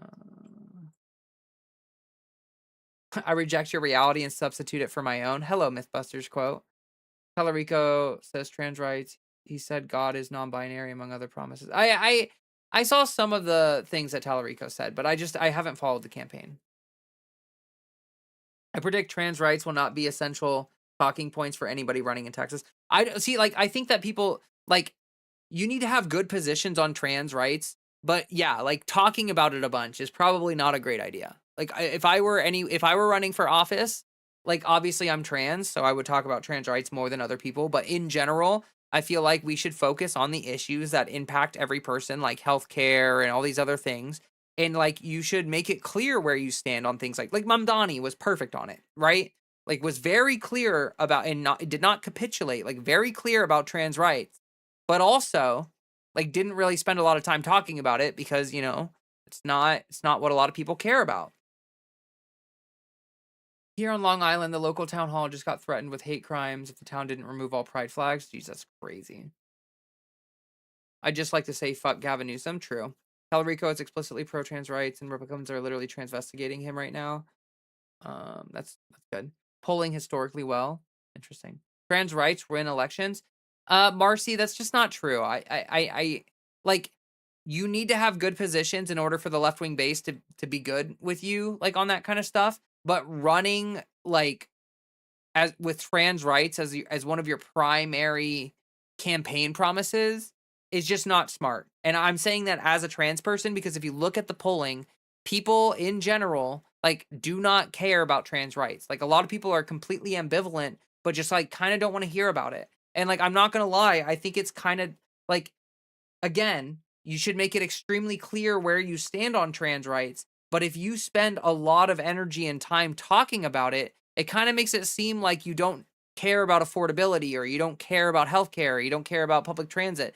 Like you should make those like the forefront talking points of the things that you want to do because everybody cares about that. Everyone cares about the cost of living. Everyone cares about healthcare. Everyone cares about public transportation. Everyone cares about housing. Everyone cares about all these things.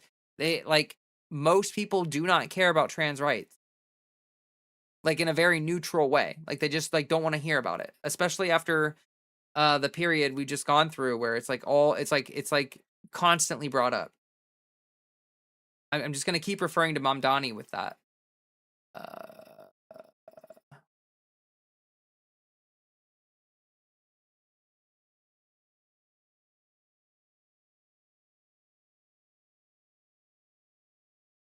sorry, I'm just scrolling now at this point. Piper looks like my oldest cat, Lily. Piper is a goober. She is a goober girl. That's what she is. She's our little orange. She's our resident orange kitty, and she is a super goober. And Freddie hates her. Freddie and Piper do not get along. They are not friends. This freaking cover. I have this fitted blanket on my chair, and it keeps slipping. Keeps slipping. Fred, if you keep farting, we're gonna have problems, buddy. You're stinky. He just farted again. I am literally going to make my giant Blaha president, Blowhigh or whatever. I would vote for that. My bestie is a furry. I'm a furry. I'm a furry. Based. I'm a furry. That's funny. I mean, there's a lot of furries in my community. I'm not like afraid to admit that. Cringe but free, cringe for life. No, I'm huge on that. Like I definitely think that like you should allow yourself to be cringe if that's who you are. Like everyone's a little bit cringe, and I think trying to hide that is like dumb. Greetings, my people. Hello, Direct Luminosity. Hello. I'm sorry that I'm so. Oh, I'm actually almost caught up. That's super awesome. Being offensive is as simple as seeing another person's face scrunched and not stop. Being subversive is to know what is expected, what is too far, and to flip the dirty themes on moral to light. Dusty, I Did not understand that all the way. I understood some of that. You're right, Leah. I know we are a long way from 2007, but Obama pretended to be anti-gay marriage until after the election. Yeah, and I'm not saying people should like lie about their positions or anything, but I do think that like the social justice stuff should be a core part of leftism, but not what we run on. Like we should just run on human rights, and then that makes it very clear. Like yes, trans rights, gay rights, like everyone gets rights, right? Like everyone gets the human rights. Like that's what we care about. But like running on those things is just like it's just politically toxic. People are exhausted by social identity politics and stuff like that. Like people are exhausted by that. The correct messaging should be everyone deserves coverage, not just one group. Yeah, trans people deserve health care. Rural Americans deserve health care. Everyone deserves health care. And obviously the health care that trans people deserve is gender affirming care. But like everyone deserves health care. And so like that's the messaging. Is like it does not matter who you are, you deserve health care. And then everyone feels seen, right? Like everyone feels heard. And now like if a trans person wants to ask a campaign like, hey, you say everyone deserves health care, are you including gender affirming care in that? Then the answer can just be yeah. And then that's the end of that conversation, really. Like trans people also need to eat food, guys. Yeah, exactly. And food equality is important. Like all of that stuff is really important. I say the same about abortion. You can be pro-abortion, but women eat food. Uh, I, I, I right. You're also right that you have to speak upwards from a minority position by covering primarily majority topics. Exactly. It's just like strategy, It's you're right. The only reason I say trans rights wins elections is because the people who would support someone for healthcare would also drop support for someone who's not pro trans rights. No, for sure. I agree with you. And like I said, I've said it. I kind of feel like I've beaten it to death, but you know, be clear about where you stand on it, but don't run on it as like a constant thing. The reason for educating the candidates on trans issues is to give them tools to use against the opposition when the issue is brought up in debate. No, yes, and that is actually one of the biggest things. Like we need to encourage. Like honestly, the thing that I would like more than Democrats paying lip service to trans rights, I would honestly just prefer them to like do their fucking research. Like I am so sick of neoliberal Democrats saying they support trans rights, but then anytime they're on CNN or anytime they're on whatever the fuck they're on and they have a conversation with a right winger, suddenly the right winger's like, oh, what about chopping the dicks off of every fucking child in America? You want to chop the dicks off of every boy in America? That's what you want. And then the left winger's like, oh, but the neoliberal's like, oh, I mean, like, I don't think that we should be chopping the dicks off. I know that I don't believe that these far leftists should have the power to chop the dicks off of every boy in America. And it's like, no one is advocating for that. No one has ever advocated for that.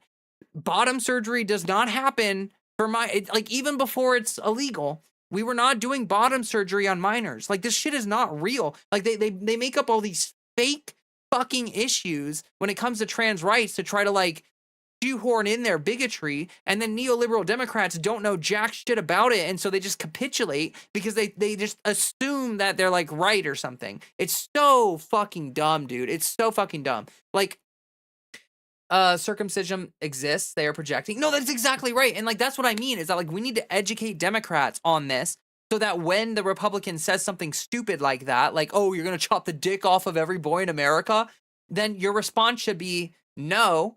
That has not happened. It doesn't happen. It will not happen. And actually, genital mutilation is done more frequently by the fucking Catholic Church than by trans people. So if you want to talk about shit, if you want to talk about genital mutilation and hurting our children, why don't we talk about the Catholic fucking Church? If you want to talk about pedophiles, why don't we talk about the Catholic fucking Church? Like, whew, sheesh. The rage is flowing strongly tonight. One of the effects of me taking a tolerance break is definitely the fact that I'm getting angrier. But I feel like the rants are good, honestly. Most Republicans running here in Texas and Oklahoma are running anti-trans ads, and you know what? That's actually bad for them There are very few exceptions to this rule. There have been a couple exceptions to this rule, but for the most part, when Republicans run on anti-trans stuff, a lot of Republicans roll their fucking eyes. Like a lot of Republicans are like, "Oh my god, this shit again? Like, can we just shut the fuck up about it?"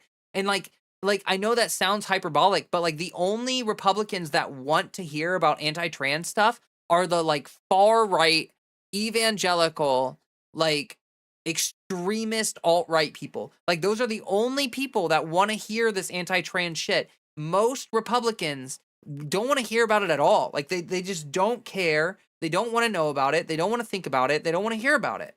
And so when these Republicans run these like extremely in-your-face anti-trans ads, it actually has the same effect as Democrats running the super pro-trans ads all the time. Like it just kind of like hurts their campaign.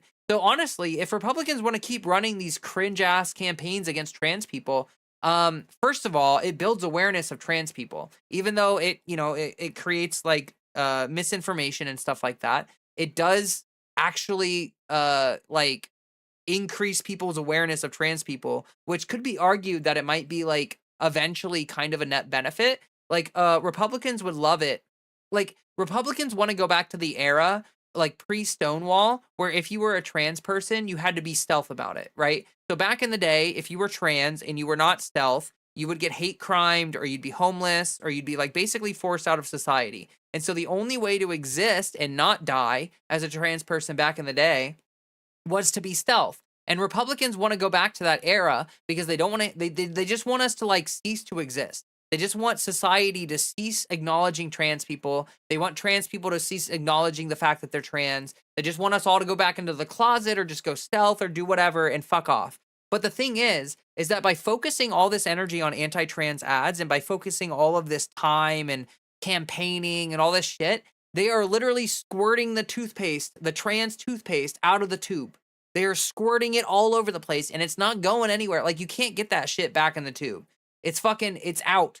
And so like the general awareness of the population of trans people is probably the highest that it's ever been in history. Like people now in culture and society are more aware of the existence of trans people than they literally have ever been in the history of the world, which is actually a good thing in the sense that like if we can get out of this fucking doom spiral hate loop that we're in, then we would be able to educate people and take that like baseline super ignorant view that they have of trans people and bring them up to date on a better view of trans people. Like you can kind of see this when it comes to the gay marriage stuff. Like back in the day, before gay marriage was legalized, a lot of Republicans were staunchly against it, like extremely against it. It was like 70-30 against 4, right? So like 70% of Republicans used to be like staunchly against gay marriage. And then like maybe 5-6 years after gay marriage was legalized and society had time to adjust, those metrics flipped. And suddenly Republicans became 70% for gay marriage, 30% against. And let me tell you who the 30% is. The 30% are the evangelical, alt-right, hyper-religious, fundamentalist Christians. So, what do you think is happening here? Like, right now, there's a lot of people who are against trans rights, but as it moves forward and as it becomes normalized and as awareness grows and as people get more comfortable with it, people will move over to being like, you know what? Like, I was never anti-trans. I just was like skeptical about the kids or some shit. And once they get past that stuff, we will end up in an era where the only people left who are staunchly anti-trans will be the fucking far right, alt-right, evangelical, fundamentalist Christians. And they can eat shit for all I care. Woo! Let's see what chat's saying. Running a campaign that includes equality for every American is the point of having a knowledge of the issues being pushed by Republicans is a key to getting things on track. Yeah, autocorrect destroyed that. That's okay. I understood what you're saying there. I can affirm people here in rural Texas don't care about trans issues and many are super understanding.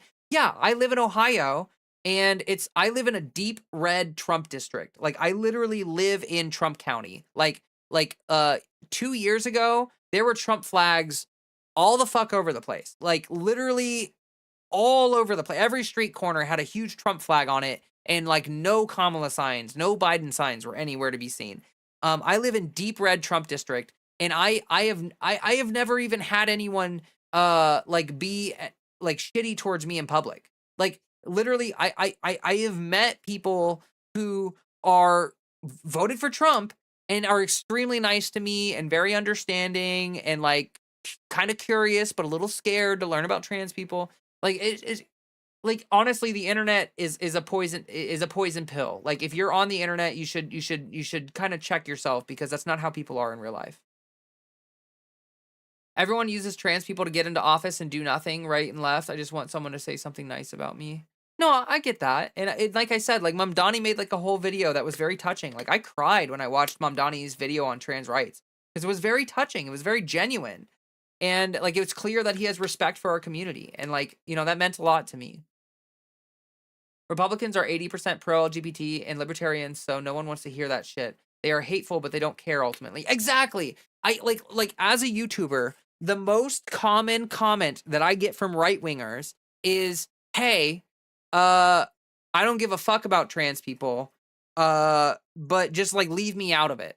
Is like literally the most common right-winger comment that I get. Is that like, "Hey," and like I'm not even going to lie to you. I get those comments and then like I'll respond to them and I'll talk to them in my comment section and they will literally admit to me. They'll be like, "Actually, like I had this idea about trans people, but after talking to you, like you're extremely reasonable and you seem like a good person and I have nothing against you. Like you go live your life or whatever." And it's like these are like right wingers, right? So like the politicians make us think that everyone is like wants us in the camps, but that's like not really what's happening. Of course, there have been some backsliding on like specific trans rights issues, but also the Justice Clarence Thomas. Thank you for the follow. Oh, that's so funny. I love the troll names on Twitch. That's pretty funny. Oh no, you're serious. Trump presidency, best presidency, easy. Are you joking? Because if you're not joking, then I'm sorry, you're just wrong. Everybody's trans now. I'm the only trans person you know, dude. Who else do you know? It's not an issue. It's actually not something you super wanna do. My identity is being political. It's exhausting. Yeah, like there's this whole idea. Yeah, there's this whole idea that like that like everyone's trans now, but like why would you want to be trans in this climate? Leah, yeah, Leah, as if there are no Republican trans people, how can so many adults be so stupid? I know. Republican trans people are just make me sad, to be honest. My identity can't be political if no one fucking talks to me. Oh. I just chill on Blue Sky mostly. I should probably hang out around Twitter more, but it's so bad. I wouldn't go on. I would not encourage you to go on Twitter. I would actually encourage you not to go on Twitter. Is what I would do. To be totally honest with you, I think that like I'm gonna be honest with you. I think that like genuinely the most useful thing you can do as a trans person is go out and meet more people in real life and talk to your neighbors and stuff. Like instead, like you would have more impact going out and talking to your neighbors and letting them get to know you and doing all that stuff. You would have more success making an impact with people's view on trans rights with that than you would with like 10 years of like based ass tweets. Like I'm being serious. Internet discourse is like largely I don't want to say useless, but like it's only so effective, and especially when you're on something like Twitter, it's just it's basically a waste of time. Let's see here. They treat trans women as perverts and trans men as innocent, indoctrinated children, regardless of age. Yeah, I mean that's misogyny and stuff. Like yeah. Uh, let's see here. I'm sorry. I'm trying to keep up on chat here, but y'all are chatting really aggressively. Especially around marriage and job equality.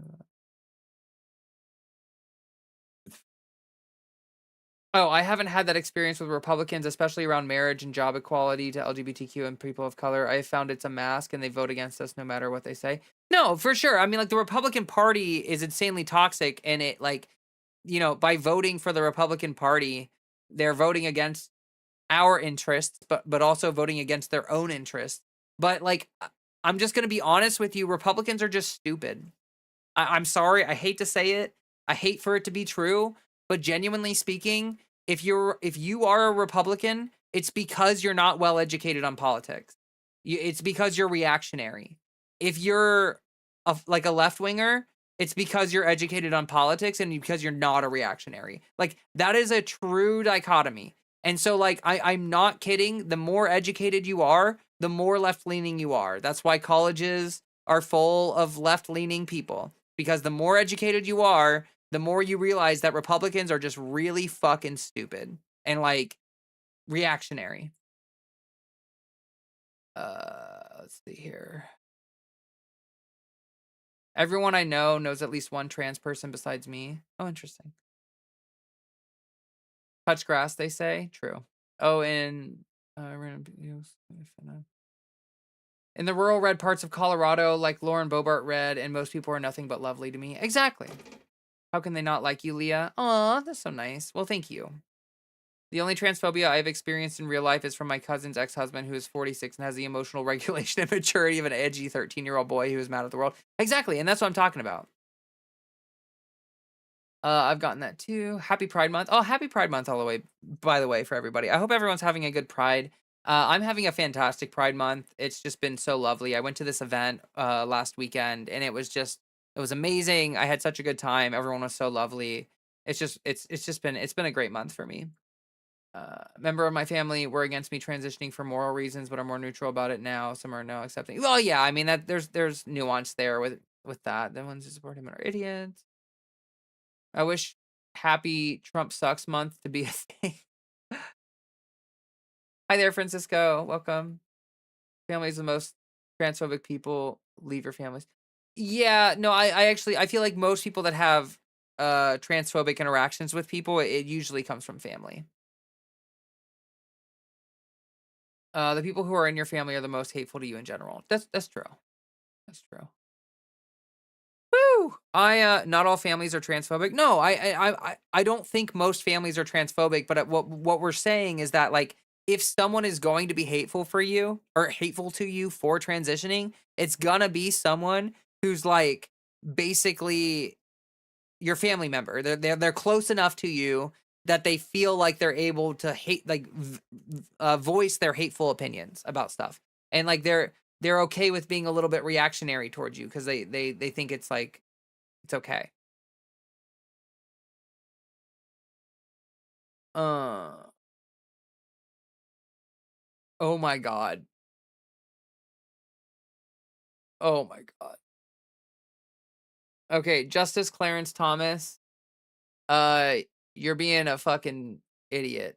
I do agree that Trump is so dumb and so pathetic and so reactionary and whatever that he is definitely like I don't know. I think people started waking up to Israel with Biden too. Like I really don't think that that was like a special Trump effect making people hate Israel.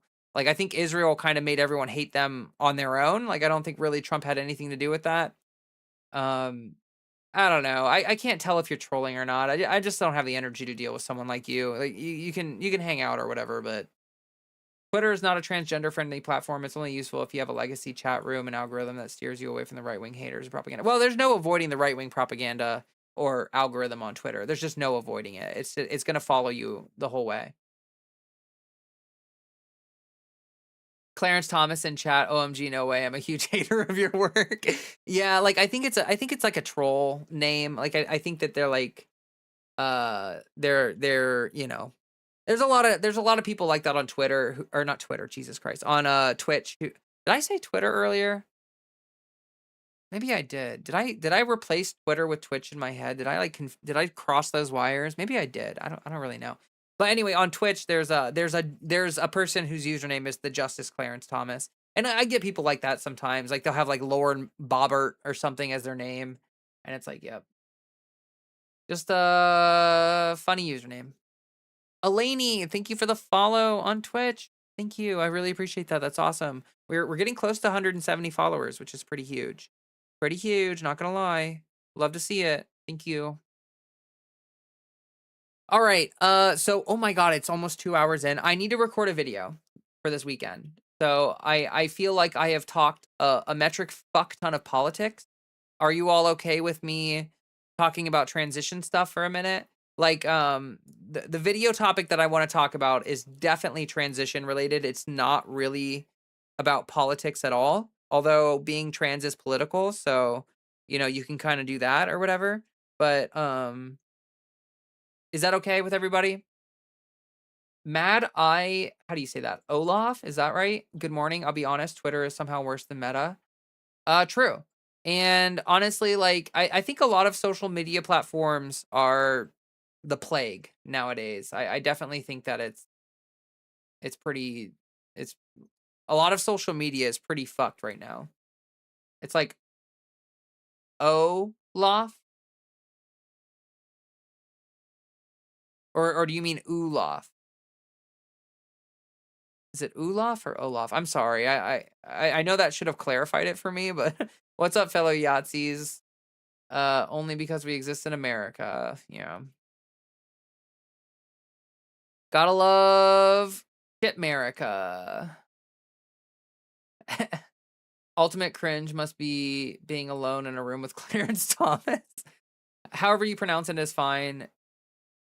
The Afrikaans OE sound is difficult for overseas people. Oh, okay. Yeah, I'm not super good at pronouncing things. That has been a thing. Like I read a lot, but I don't always pronounce words. And so then when I go to talk about them and pronounce them, it's like I get it wrong quite frequently. Good night, Dusty. Have a good one. Thanks for stopping by. I appreciate all your engagement and stuff. You're awesome. Being trans is being desensitized to needles for me. I used to be like super squeamish with. Yeah, no, I feel that actually. I'm like a year and a half into injections, and I'm just now getting to the point where it still freaks me out, but like it doesn't like I just push through it. I just really push through it. I wrote way too many sections of my essay where so charged subjects that are hard to word. I like. Where's that?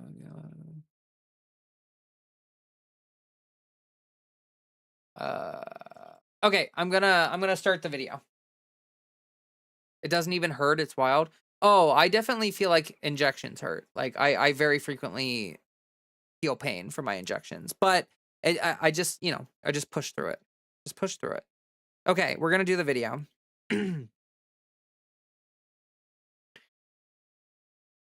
Actually, let me run upstairs just real fast and grab my water because like I am like hella thirsty. So let me just like do that. And also thank you for Mad Eye. Thank you so much for the follow. I really appreciate that. We are at 169 followers. That's super sick. We're so close to 170. And let me just sprint upstairs super fast. I will be right back. It'll just be a second. So don't go anywhere, okay? I know the second I walk away, stream is gonna implode entirely, but I will be right back.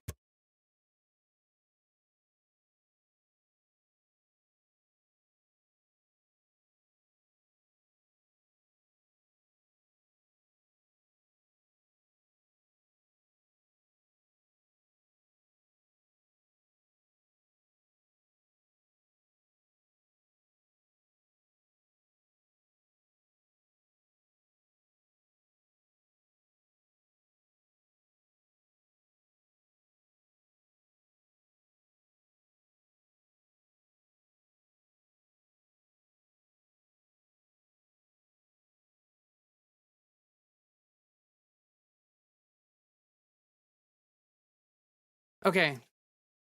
I like literally ran.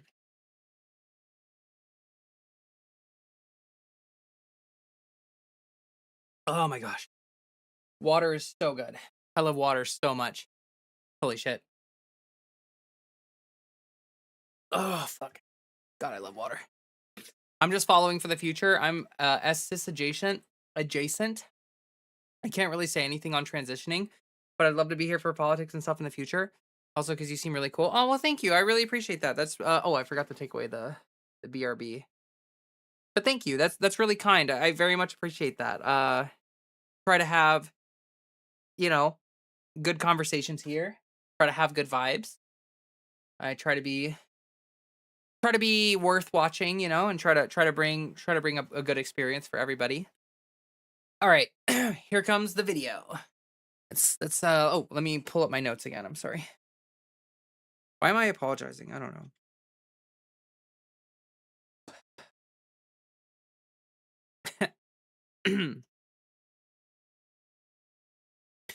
I should like, I don't know. I should like do something to kind of like indicate that the video is starting. I don't know. It's fine. I'll figure it out. I'll just write it down. It's almost 2 hours in. Let me just write down the timestamp. Hour 56. 156. Start. Okay.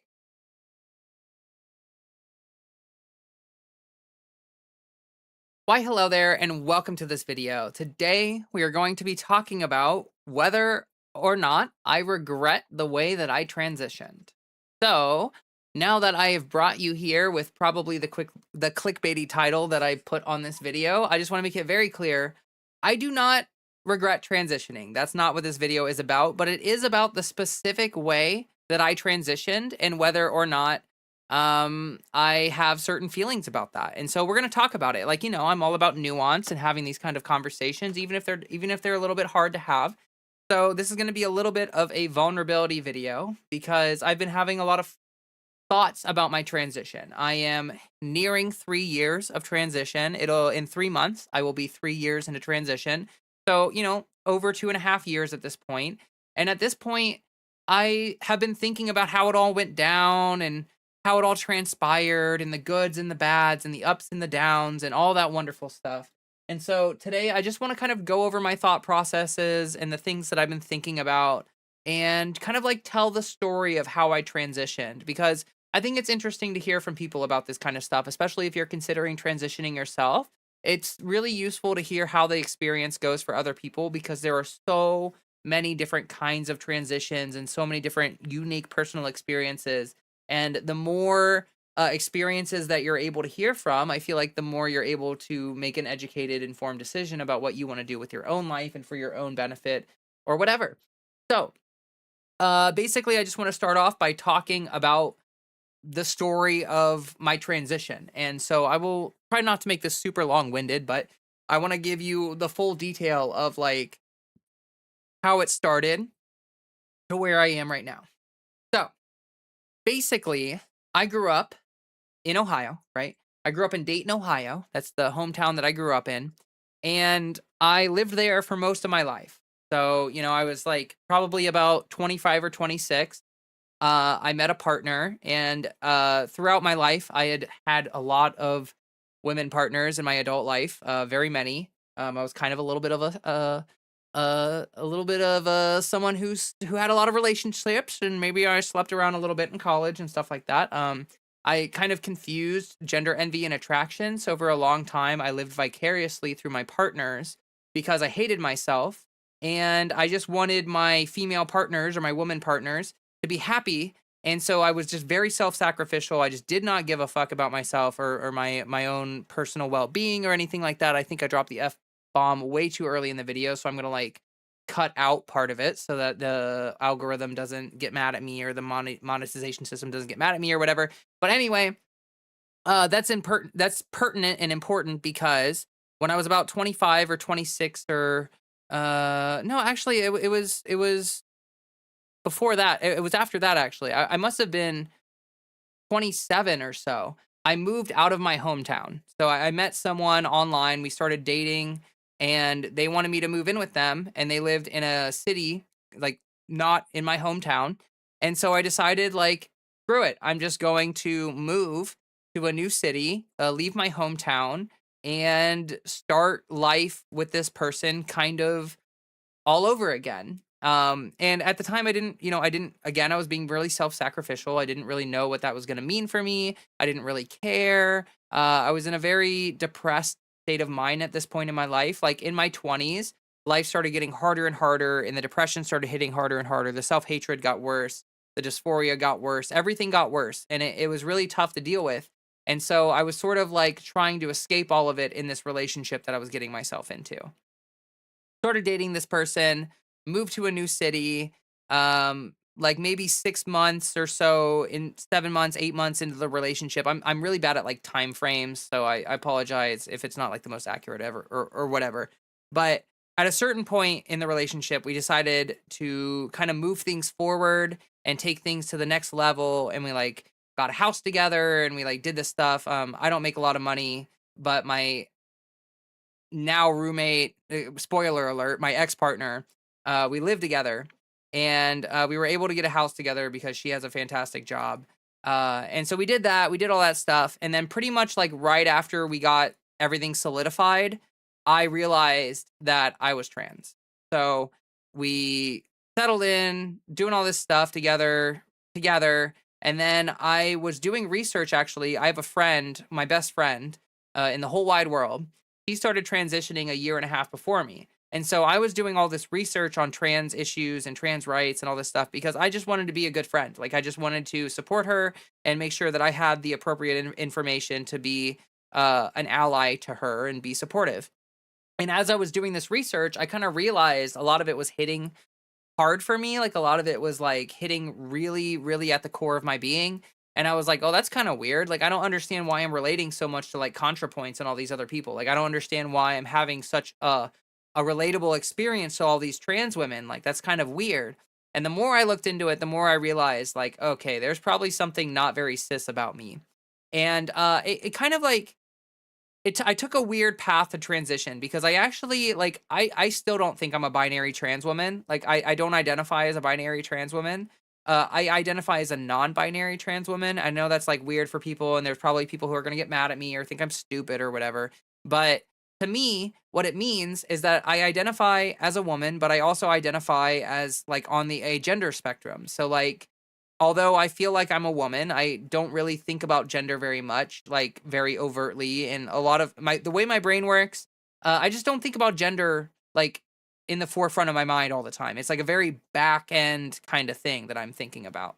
So when I started transition, I wasn't actually even sure that I wanted to be referred to as a woman. I actually like I started as a trans femme, as someone who's like specifically non-binary trans femme. That's kind of how my transition started.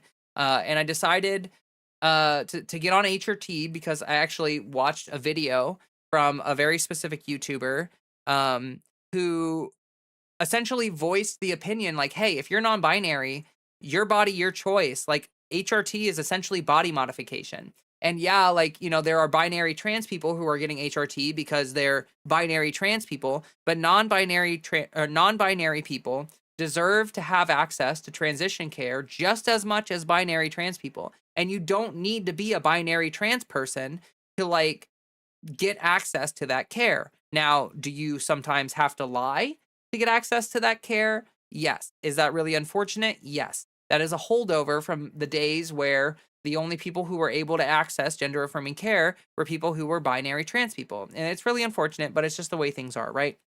So to kind of move forward a little bit, I got things started. I like got an appointment and I started, seeing someone about it and started talking about it. And around when I was like 29, I started HRT. Got to the point where I was like, oh, like I definitely need to do this. I need to transition. I need to start HRT. I was kind of unsure about like my end goals and where I wanted to end up and stuff. But I definitely knew that like transitioning was something that I wanted to do for myself. So, 29 years old, I started HRT. Fred. 29 years old, I started HRT, and very quickly, my relationship with my partner that I had bought a house with and moved in with and left my hometown for fell apart. We just like I realized that I wasn't as attracted to women as I thought, and she realized that she wasn't attracted to me anymore when I started transitioning. So like we both just lost attraction and we became friends. We moved on to sort of just being friends instead of being partners. And yeah, I was just living in this new town away from my hometown with basically no friends around me, no family around me, just me and my ex-partner, and I started transitioning. So it was kind of scary. I'm not going to lie to anybody. It was pretty overwhelming for me, and I felt very secluded and very lonely. Honestly, it was really hard to do. And yeah, so I started my transition and then time passed, right? Like I just was doing stuff, HRT, all that wonderful stuff. And I got to the point where I sort of felt like I think maybe 2 years in, I started to feel like sort of settled into myself and sort of felt like, okay, I'm Leah. I got my name changed. I been on HRT. I've socially transitioned. Like, I don't want to say I'm done with transition because I definitely think transition is a long process, but I definitely speed ran like the beginning of it, right? So I went like in 2 years, I went from dead name to like who I am now. And that's like a pretty quick transition process. There are a lot of people who take a lot longer to kind of move through those stages than I did. But I really just jumped all into it. I went full into it, just like really went hard with the transition. And it led me to where I am today. But what I want to talk about in terms of regret is just like the specific downsides that I experienced with the way that I transitioned. So, because I moved out of my hometown and because I transitioned so quickly, and because I'm like, I actually look a lot different than I did pre transition. Like, pre transition, I had like a beard and like, I look a lot different. I've gained weight, the curves and the boobs and the facial changes and stuff like that. I look pretty different. I sound different. I act a little different too.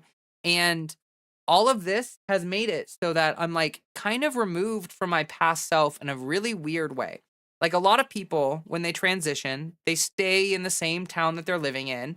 They have the same friends, they have the same everything. They just kind of change and become like a more authentic version of themselves. And yeah, you're going to lose friends and yeah, some people might not take it well or whatever, but like a lot of people kind of keep their circles the same. And that's not everyone's experience, but I definitely had the experience of completely removing myself from my old life and moving myself into this new life. Now, there are some downsides to that. I was pretty lonely, especially after like my first year of transition or so. Like if I had gone back to my old town and tried to talk to people who used to know me, they would have been confused and they would have been maybe they probably wouldn't have even recognized me. And as a matter of fact, I know that a lot of people don't recognize me at first. Some people do. Some people see me and it clicks, right? But uh like I reintegrated with the flow arts community, which is like a community that I'm a huge part of. It's like a movement arts community that you can see stuff about that on my Instagram. But the point is like I went on hiatus from that for like 4 years or so because I was just so depressed pre-transition. I just like I stopped doing art. I stopped doing anything I enjoyed. I was like winding down my life basically pre-transition. And then now that I've transitioned and I'm happy and I want to do art again and I feel like the I feel the desire to live life again. I started reintegrating with the flow arts community and I noticed that a lot of people didn't recognize me anymore. And it actually took me a lot of time and energy to like reintegrate and re-meet people and reconnect with people and like re-foster these relationships, but not only foster them in the sense of like reconnecting to these people, but like I've obviously changed. Like things are different for me now. And so it's like it's like starting over. And that's kind of what I'm getting at with this whole video and what I'm talking about right now is that when I transitioned, I basically started over from scratch. Like I pretty much started my whole fucking life over. And it was actually really hard and still is really hard. Like I spent all last year and this year trying to make friends and trying to meet people in real life so that I could have friends. I definitely spent the first year of my transition with pretty much no friends. Like, yeah, of course, I had some like online friends and stuff from my TikTok days where like I used to post all my transition progress photos on TikTok and stuff, and I met a lot of really lovely people. But like having friends in real life and support systems and stuff like that is all really important. And I didn't really have any of that for a long time in my transition. And so now here I am, and I've kind of gotten to the point where I've rebuilt things and I've done it. But like if I had to do it all over again, would I have left my hometown? Would I have literally started over? I don't know. Like and that's the thing is like I try not to regret things. So I try not to live in the what ifs or spend too much time fixating on the what ifs, but it does come up. It's something I think about sometimes where it's like if I knew from the start that I was going to want to transition instead of kind of finding it out after already removing myself and all this the weird way that it kind of happened, would I have wanted that for myself? And I'll be honest, I don't really know. I don't really know, and I'm not sure I'll ever really find out the answer to that question. But I think that it's interesting to talk about because I do hear some people sometimes where they say stuff like that, where they're like, "Hey, if I transition, I just want to start, I just want to go somewhere new and start over." And I totally get that. Like, I totally get that. Like, it's awkward when you know people and you transition and they like know your dead name and they very clearly remember you pre transition and they're able to follow the through line so they don't just see pre and then years later see post. When they see you go through the whole transition process, maybe it's a little more awkward for them to adjust in the sense that like, um, it's not as shocking, so it feels like more of a continuous through line for them, and so it's like they have that strong connection to your pre-transition self. I lost that with a lot of people. There's a lot of people that I was, like, friends with pre-transition, and I've tried to reconnect with them, and, like, I can tell that, like, they just don't really remember me or, like, they don't really like, it just doesn't really click very well, the sentimentality is gone, the relationship that I had with those people is gone, like, and even though I can try to reestablish a new one with them, the way things were between me and that person no longer exist and it's not coming back. It's like things are different for me. And so the dynamic has changed between me and people. And it's been tough actually. It has been hard. It's brought with it specific challenges that I've had to deal with over the years of starting my transition and getting to where I'm at. And I still feel like I'm dealing with the fallout from that, to be totally honest with you. Um, so, like, what I've been doing is I've just been making a very active effort to, like, go out of my way to make friends and to try to connect with people and foster relationships and get myself to the point where I no longer feel that, like, really, like, that deep sadness inside me when I think about all the lost connections that I've had from the way that I've transitioned. But genuinely, it's bizarre because I feel a little bit like a ghost in the life of other people. Like, if I go back to Dayton, Ohio, and like, go to that hometown and I talk to people that I used to know, like, there's a good chance that that connection is just not even there anymore. And it's really weird. It's a really bizarre experience. And, you know, I don't think that there's anything like there's no perfect transition, right? So, like, the way that I transitioned is not necessarily inherently good or bad. It's just the way that it happened. And I think that that's something that people tend to think about a lot is like, oh, if I transition, I want it to go this way. Well, when you transition, it's going to go whatever way it goes. Like, it's just going to happen. And you don't really have a lot of control over how people are going to react to it or, what life circumstances are going to change for you due to your transition. And so really, like, no matter how you choose to transition or what you decide to do with that, it's not going to make you have this like perfect experience. And I often see a lot of trans people who are very, very scared of transitioning because they are worried that the kind of transition they're going to have is going to be really hard and it's going to be a struggle and it's just going to be a really like they're worried that it's going to be like a very imperfect transition and that's why they delay things, that's why they struggle to get going, that's why they have doubts and fears and anxieties. And I just want to let you know, like, my transition in some ways was kind of was smooth. Like, I feel like my social transition was kind of smooth for me. But at the same time, there were a lot of parts of it that were very bumpy and rough and hard and scary and frustrating. And like, if you hyperfixate on that, then you won't get to the other side of it. But because I realized, like, well, this is just the situation I'm in and I need to deal with it, I started creating coping mechanisms and I started finding ways to deal with it. Like, for instance, like I said, trying to make new friends. I have a lot of really lovely friends in my life right now. I'm not gonna lie. There are people in my life right now that I am so genuinely thankful to know as my true self. And that never would have happened if I hadn't transitioned the exact way that I did. And so, like, at the end of the day, like, I'm just thankful that I'm alive and happy and thriving and that I'm able to have the energy and emotional, like, investment to, like, make new friends and deal with the consequences of my own actions. Like, no transition is gonna be perfect. There will always be downsides. There will always be rough patches. There will be things that you will struggle with.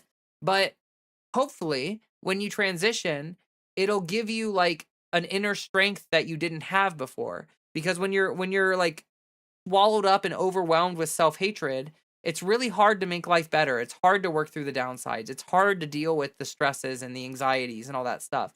But when you get on that path and you start doing things for yourself and start transitioning for yourself, I feel like no matter what's going to get thrown at you, you're going to be happier with yourself, and so you're going to be able to move forward and hopefully deal with the things that come your way in a way that with grace, I guess, is what I'm saying.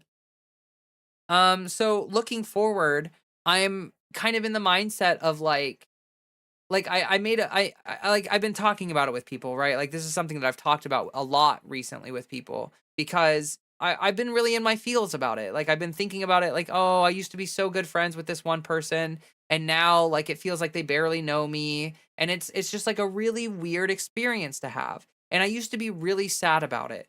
But I've had a lot of really good conversations with people, and it's kind of led me to the mindset of like, I'm just thankful to be who I am today and where I am today.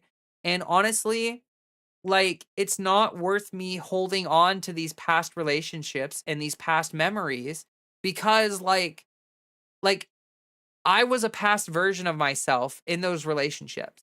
So like the person that they had that relationship with kind of doesn't exist anymore. Like I'm very much still me, but I'm an extremely authentic different version of myself.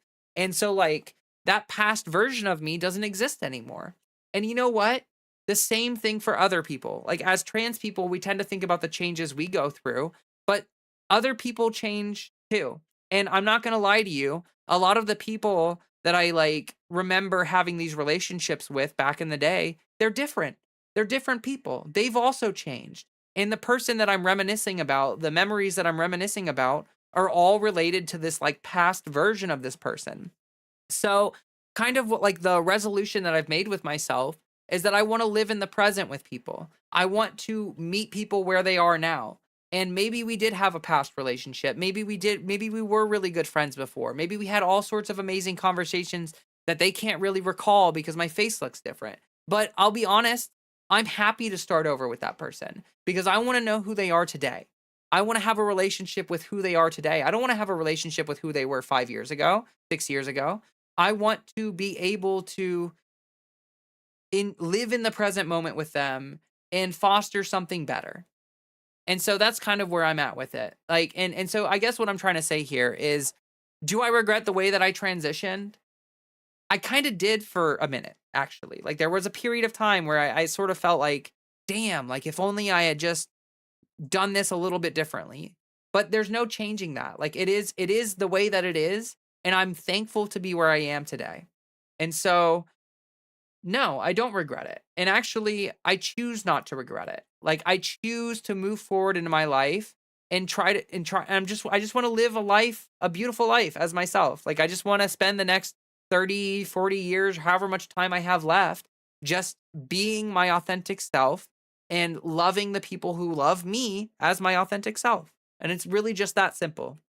So, I wanted to make this video just because I don't know. I know a lot of people talk about transition and how they're gonna do it and the way they really want it to go down and the fears and the anxieties and the what if this happens and what if this other bad thing happens and all this other stuff.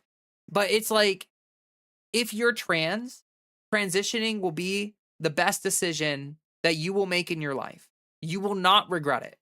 You will be so thankful, even if it's hard, even if it's traumatic.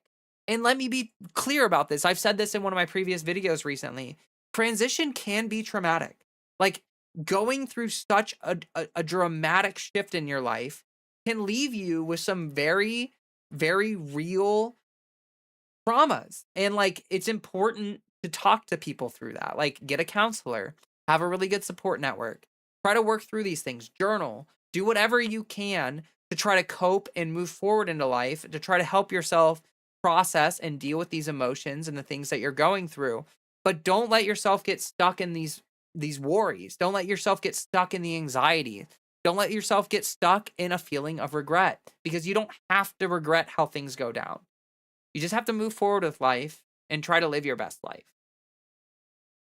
So that's, I mean, that's the video. I just kind of wanted to share like the little bit of a story about my transition and how it went. I know that maybe that wasn't like, I don't know. I don't know if I did like the best way possible of describing how I transitioned and stuff. I probably could have done it like a little bit better or something, but you know what I'm saying. Like, it's whatever. Anyway, the point is, I hope that this video was helpful to you. I hope that maybe someone out there maybe is watching this and is like, hey, this is like relevant to how I feel, or like, hey, I'm 2 years into my transition and I feel like I sort of regret something that happened or the way something went down or whatever. But I'm here to tell you, like, maybe you don't need to regret that. Maybe you can try to analyze those feelings and try to come to conclusions about that that allows you to process those feelings and live in comfort and live in joy in your current self and live in the present. So anyway, that's just what I'm here to do, is try to make content that's helpful for everybody. I know I've been making a lot of transition content lately.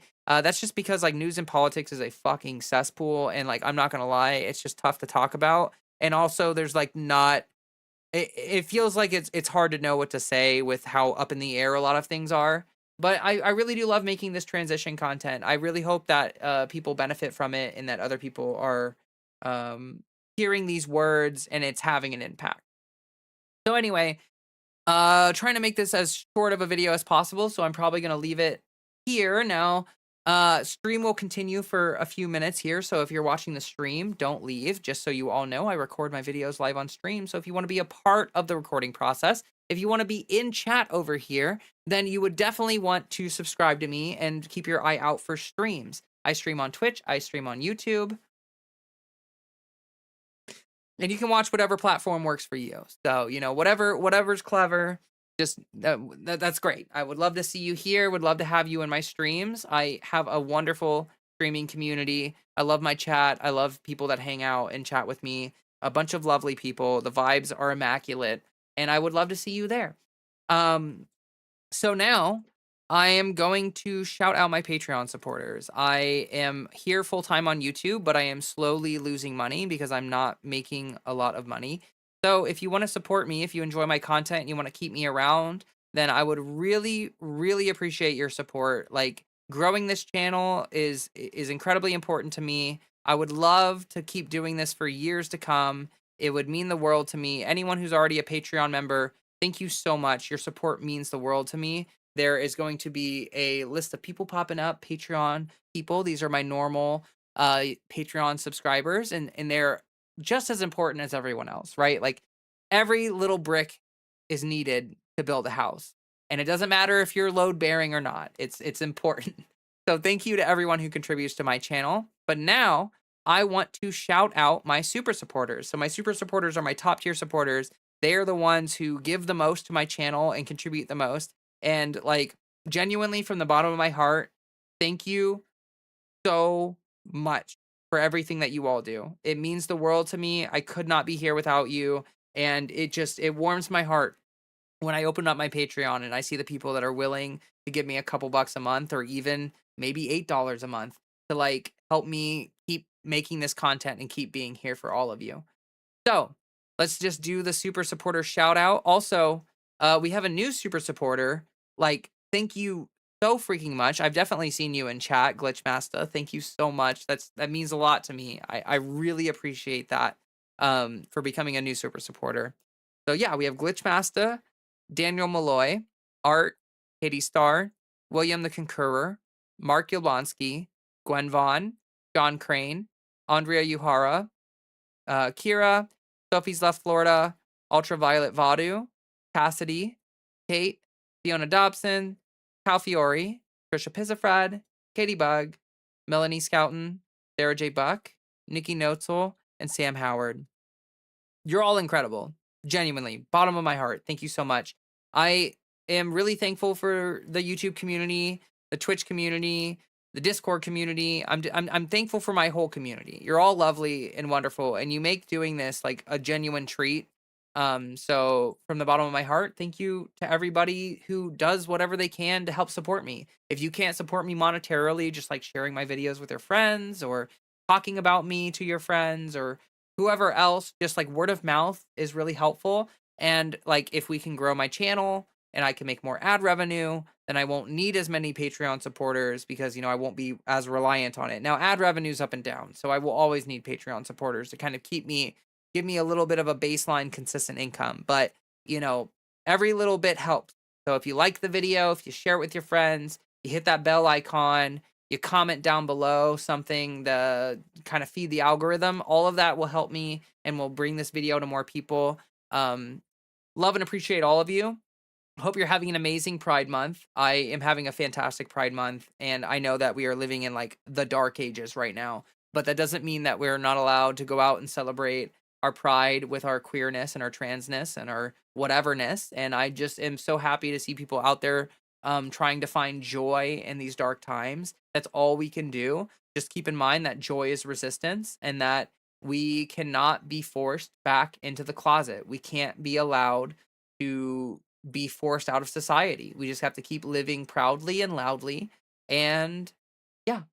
So thank you all for being here. Thank you all for watching. Just got one last little thing to remind you of before we hop out of here, and that is to drink some water, hydrate or dihydrate.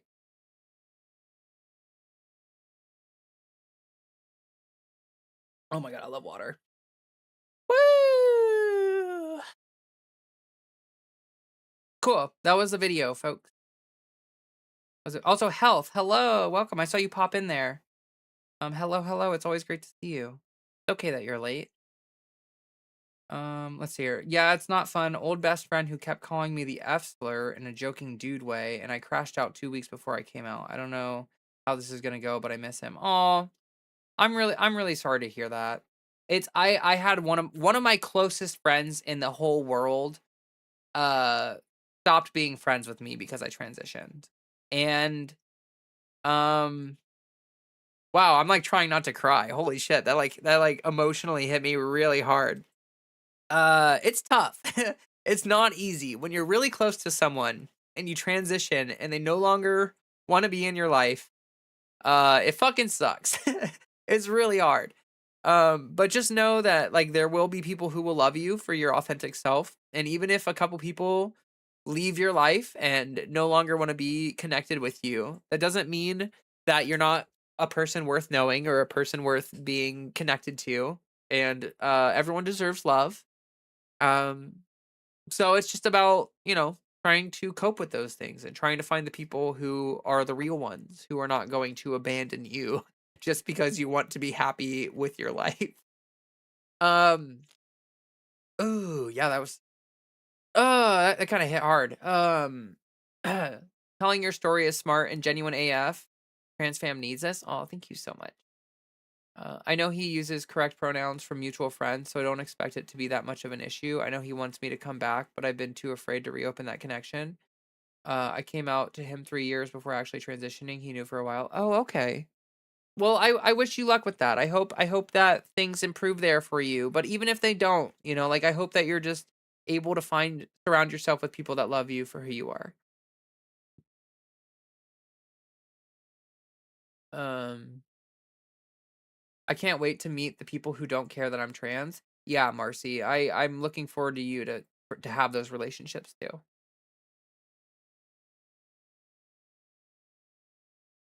I planned my transition for years and didn't follow the plan at all. I just decided to wing it. There's no right way to do it. Exactly. There is no perfect way to transition. There's no right way to transition. Like we all just have to like do it, you know. I'm just like reading back on chat a little bit here. I've gotten a lot of weird distant stares from people I used to be besties with. Yeah. I get that feeling a lot too, but not changing friend groups or where I live. I want to social transition, but do feel safe with my coworkers. Oh, okay. Well, I wish you luck with that. Like I hope that you're able to have as smooth of a transition as possible. Hi there, Dice Mistress. Hello, hello. Thank you. Community building is my main goal right now. Joining a trans femme social group thing. Aw, that's lovely. And I advocate for that all the time. I think that like support groups make transition so much better. Like you have no idea how people in your life are going to react to you transitioning. So having a support group of trans people who you know are going to support you through the whole thing is incredibly reassuring because like worst case scenario, you still have those people in your life. You know what I mean? Like it is scary when you start transitioning and you're not sure how many people are going to want to stick around. Um, Dadzilla, thank you so much for the $5. Did I shout that out? I actually can't remember if I shouted that out. ADHD go burr. So anyway, my links are pinned in chat. The link tree to all my social medias. If you want to check out my Instagram where I post my art stuff, it's all there. If you want to do whatever, it's all there. Uh, uh, I'm in a red city in Texas, so my support group consists of no one IRL basically. Cedar trees, it's even in Texas, you would be surprised at how possible it is to find something like that. I would encourage you to maybe try to look more and see if you can find stuff. You might be surprised. You might be surprised. I'm very distant with my family generally. Yeah, I mean, even before transition, I wasn't really close with a lot of my family, but now post transition, definitely a lot of my family doesn't really interact with me anymore, which is fine. But my family in general has been more accepting than I thought. They're just kind of weird about it. As of now, I'm still socially transitioning for next month. Go to endocrinologist, sorry, to start a home wounds to finally let someone up. Aw. Well, I wish you luck with that. Thank you for being here and sharing your story a little bit and for chatting. You asked some great questions earlier, so thank you for being here. I really appreciate that.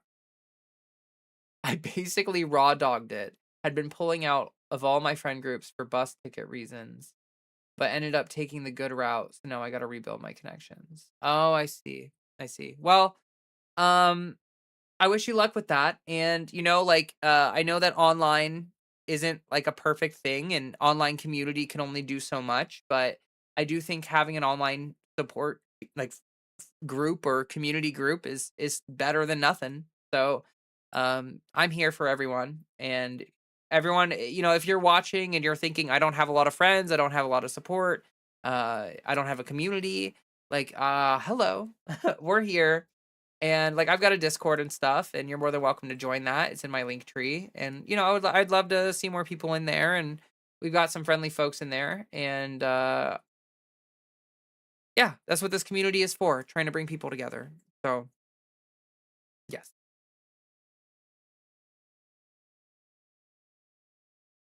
transition in Texas takes a lot of self discovery. Eventually, you will meet people. Hang in there. Yeah, I mean, transitioning in a red state is hard. Like I definitely early in transition, the stares that I got, the weird looks that I got, the way people treated me, like I didn't face any overt bigotry, but people did kind of get like really weird around me. People were very awkward around me, which is it is what it is. I'm distant with most people, to be honest. I feel very disconnected from other people and kind of empty. Aw, I'm sorry to hear that. I hope that you're able to build some more of those connections so that you can feel more connected to people. I've definitely been there before. I've definitely felt a little bit like there was a point in my life where I didn't really feel human. I know that that sounds like kind of crazy to say, but there was a point in my life where I felt so disconnected from people that I didn't feel like a person. Trans streamers have helped a ton. You, Dead Domain, Riverboat Jack have kept me sane. Aw. I love Dead Domain and Riverboat Jack. They're both lovely. So I do think that you're in good company there.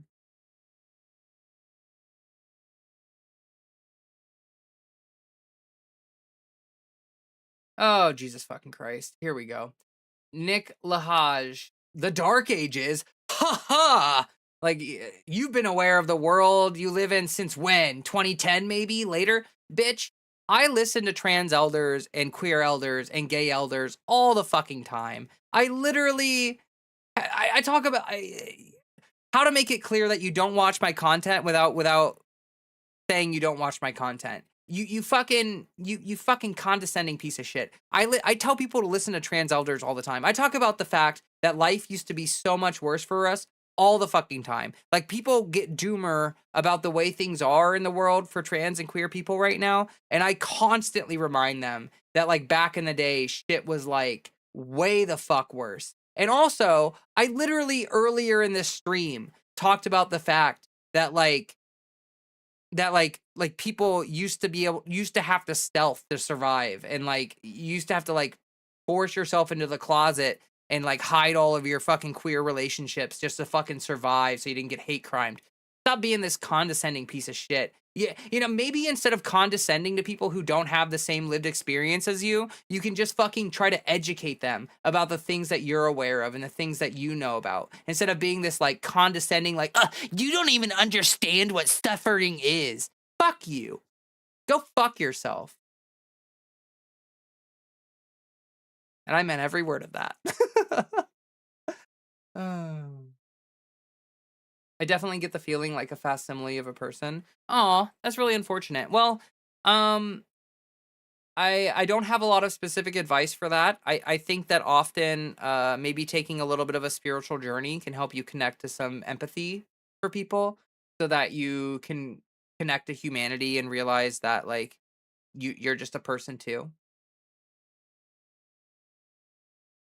I mean, to be honest, we're approaching the peak of a return to that sort of time with the Trump admin working to organize a genocide. Oh, no, no, no, no, no, no. Cedar trees, we will never return to an era like pre-Stonewall. Like, that is not, like, society has moved on from that. Like, it is literally impossible for us to go back to pre-Stonewall. Like, that is not possible. And that's because society has changed. Like, society is fundamentally different. So, like, no, you do not need to be worried about us heading back to pre-Stonewall era. Like, our trans and queer elders fought extremely hard with their lives to get us to this point. And it was a struggle, but we are at this point, and we are not going to backslide that much. I wish I could have your faith. It's not faith. I'm not just hoping.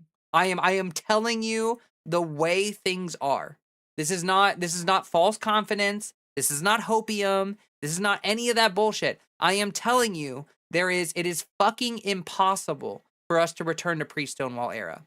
The only way we could return to pre-Stonewall era is if like nukes go off all around the world and society is completely obliterated and we start over but with bigotry. That is the only way we're going to return to pre-Stonewall era, is like literally the end of society as we know it. And even then, like, I mean, you know, trans rights will cease to matter if the world is like a nuclear apocalypse.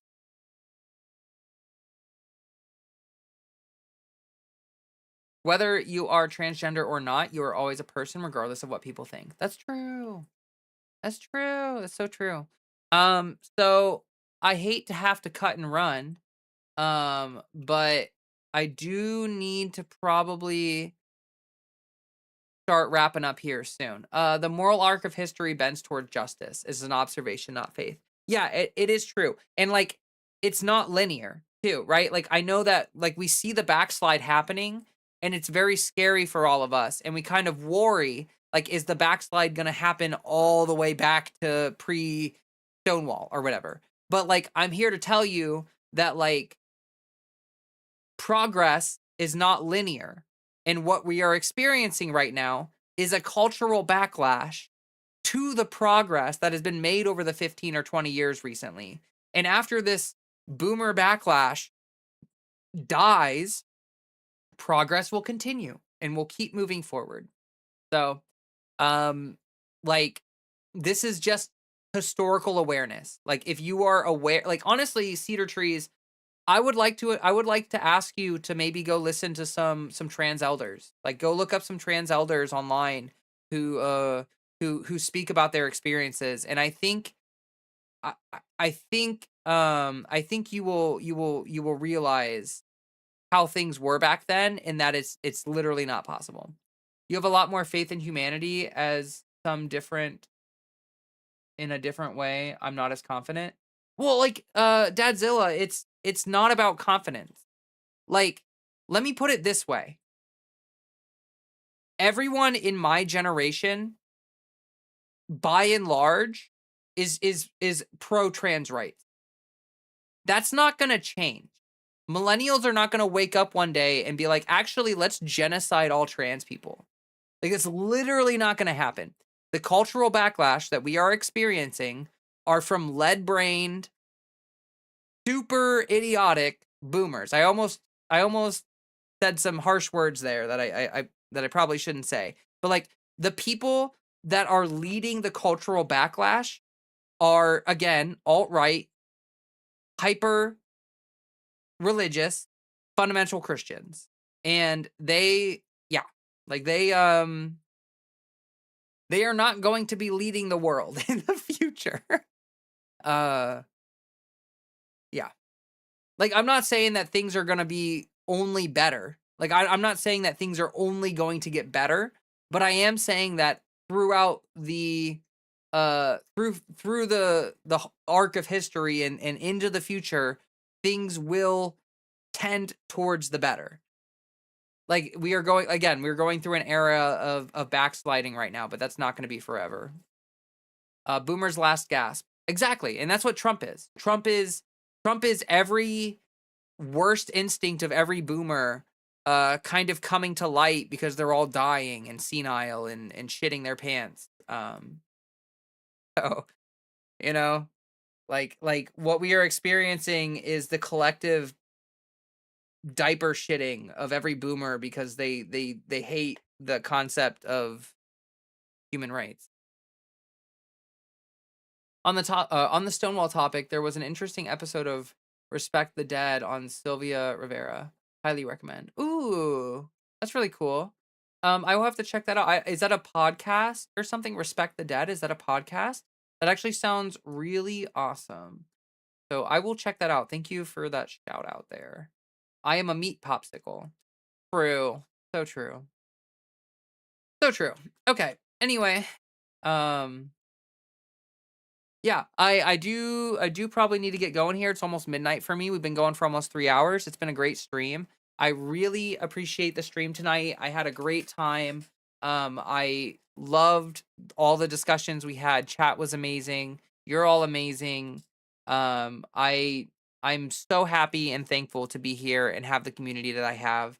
And you know, like, it's great. I will be back on Friday with a chill, like, we're just gonna have like a just chatting live stream on Friday. So we'll just like talk about whatever. Maybe I'll play video games. I don't know. Maybe I'll play a video game or something. But yeah, Friday will be a very chill stream, and then this weekend I have a video coming out. So you can the video that I recorded um in on the stream will be coming out like Saturday or Sunday, one of those days.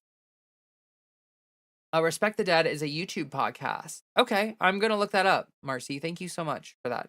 A great stream that was very uplifting. Oh, thank you. I appreciate that. I try to make my content uplifting, because there's too much doomerism online. And I'm not gonna lie, like, yeah, there are reasons to be upset and there are things to be scared of, and there's harsh realities and like bad things happen. But I do think that, you know, we need to try to fight for a better future. And if you're constantly like, oh, this is the end of everything, we're so fucked, then you're just not gonna it's not gonna happen. It's just not gonna get better. Uh let's see. As an autistic person as well, I've felt strange and an outsider for a long time. I felt hatred for the world, the people around me, even myself. The world might not always seem good, but sometimes all you need to do is look at the flowers. Dice Mistress, that is beautiful. That is very well said as well. And I agree that, like, I've often, due to neurodivergence and due to a lot of things, I've often felt very disconnected from people and society and all this other stuff. But I've actually, like, I've spent a lot of time learning empathy, and I do think that empathy can be learned because I definitely did not have as much of it as I have now. I used to be incredibly hateful. I used to be very insensitive. I used to be one of those people that was like, if you disagree with me, you can go fuck yourself. Like I used to be incredibly harsh and mean and condescending and arrogant and all these horrible things. And I have learned how to empathize with people so that I can feel connected to people. And it worked. It definitely worked. So I super recommend uh trying to think about stuff like that. Like I'm a very spiritual person, and I'm not going to lie, I think spirituality can be a very good avenue to helping you connect with your humanity, especially if you're autistic. Um Leah, it was nice talking to you. Have a good night. You too. Thanks for stopping by. I really appreciate you. I really appreciate you. I have little empathy but a strong moral compass. I get that. That's actually very much where I was back in the day or whatever. So I'm cedar trees, honestly, where you are does feel very relatable to a past me. Um, and I hope that you're able to find peace and joy in life. That's all I want for all of you is to find peace and joy in life. Good night, Leah and chat fams. I feel smarter now. Seriously. Aw. You're all so kind. Thank you so much. All right. Well, I'm gonna just cut it off here. Love all of you. I will be back Friday, and I hope to see some of you there. And until then, just keep living your best life. Keep trucking along and keep it going. And we'll be back with another stream and more chatting. And please remember to drink some motherfucking water. Goodbye.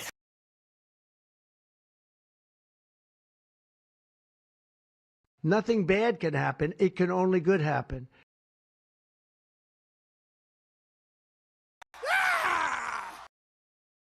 Our enemies are innovative and resourceful, and so are we.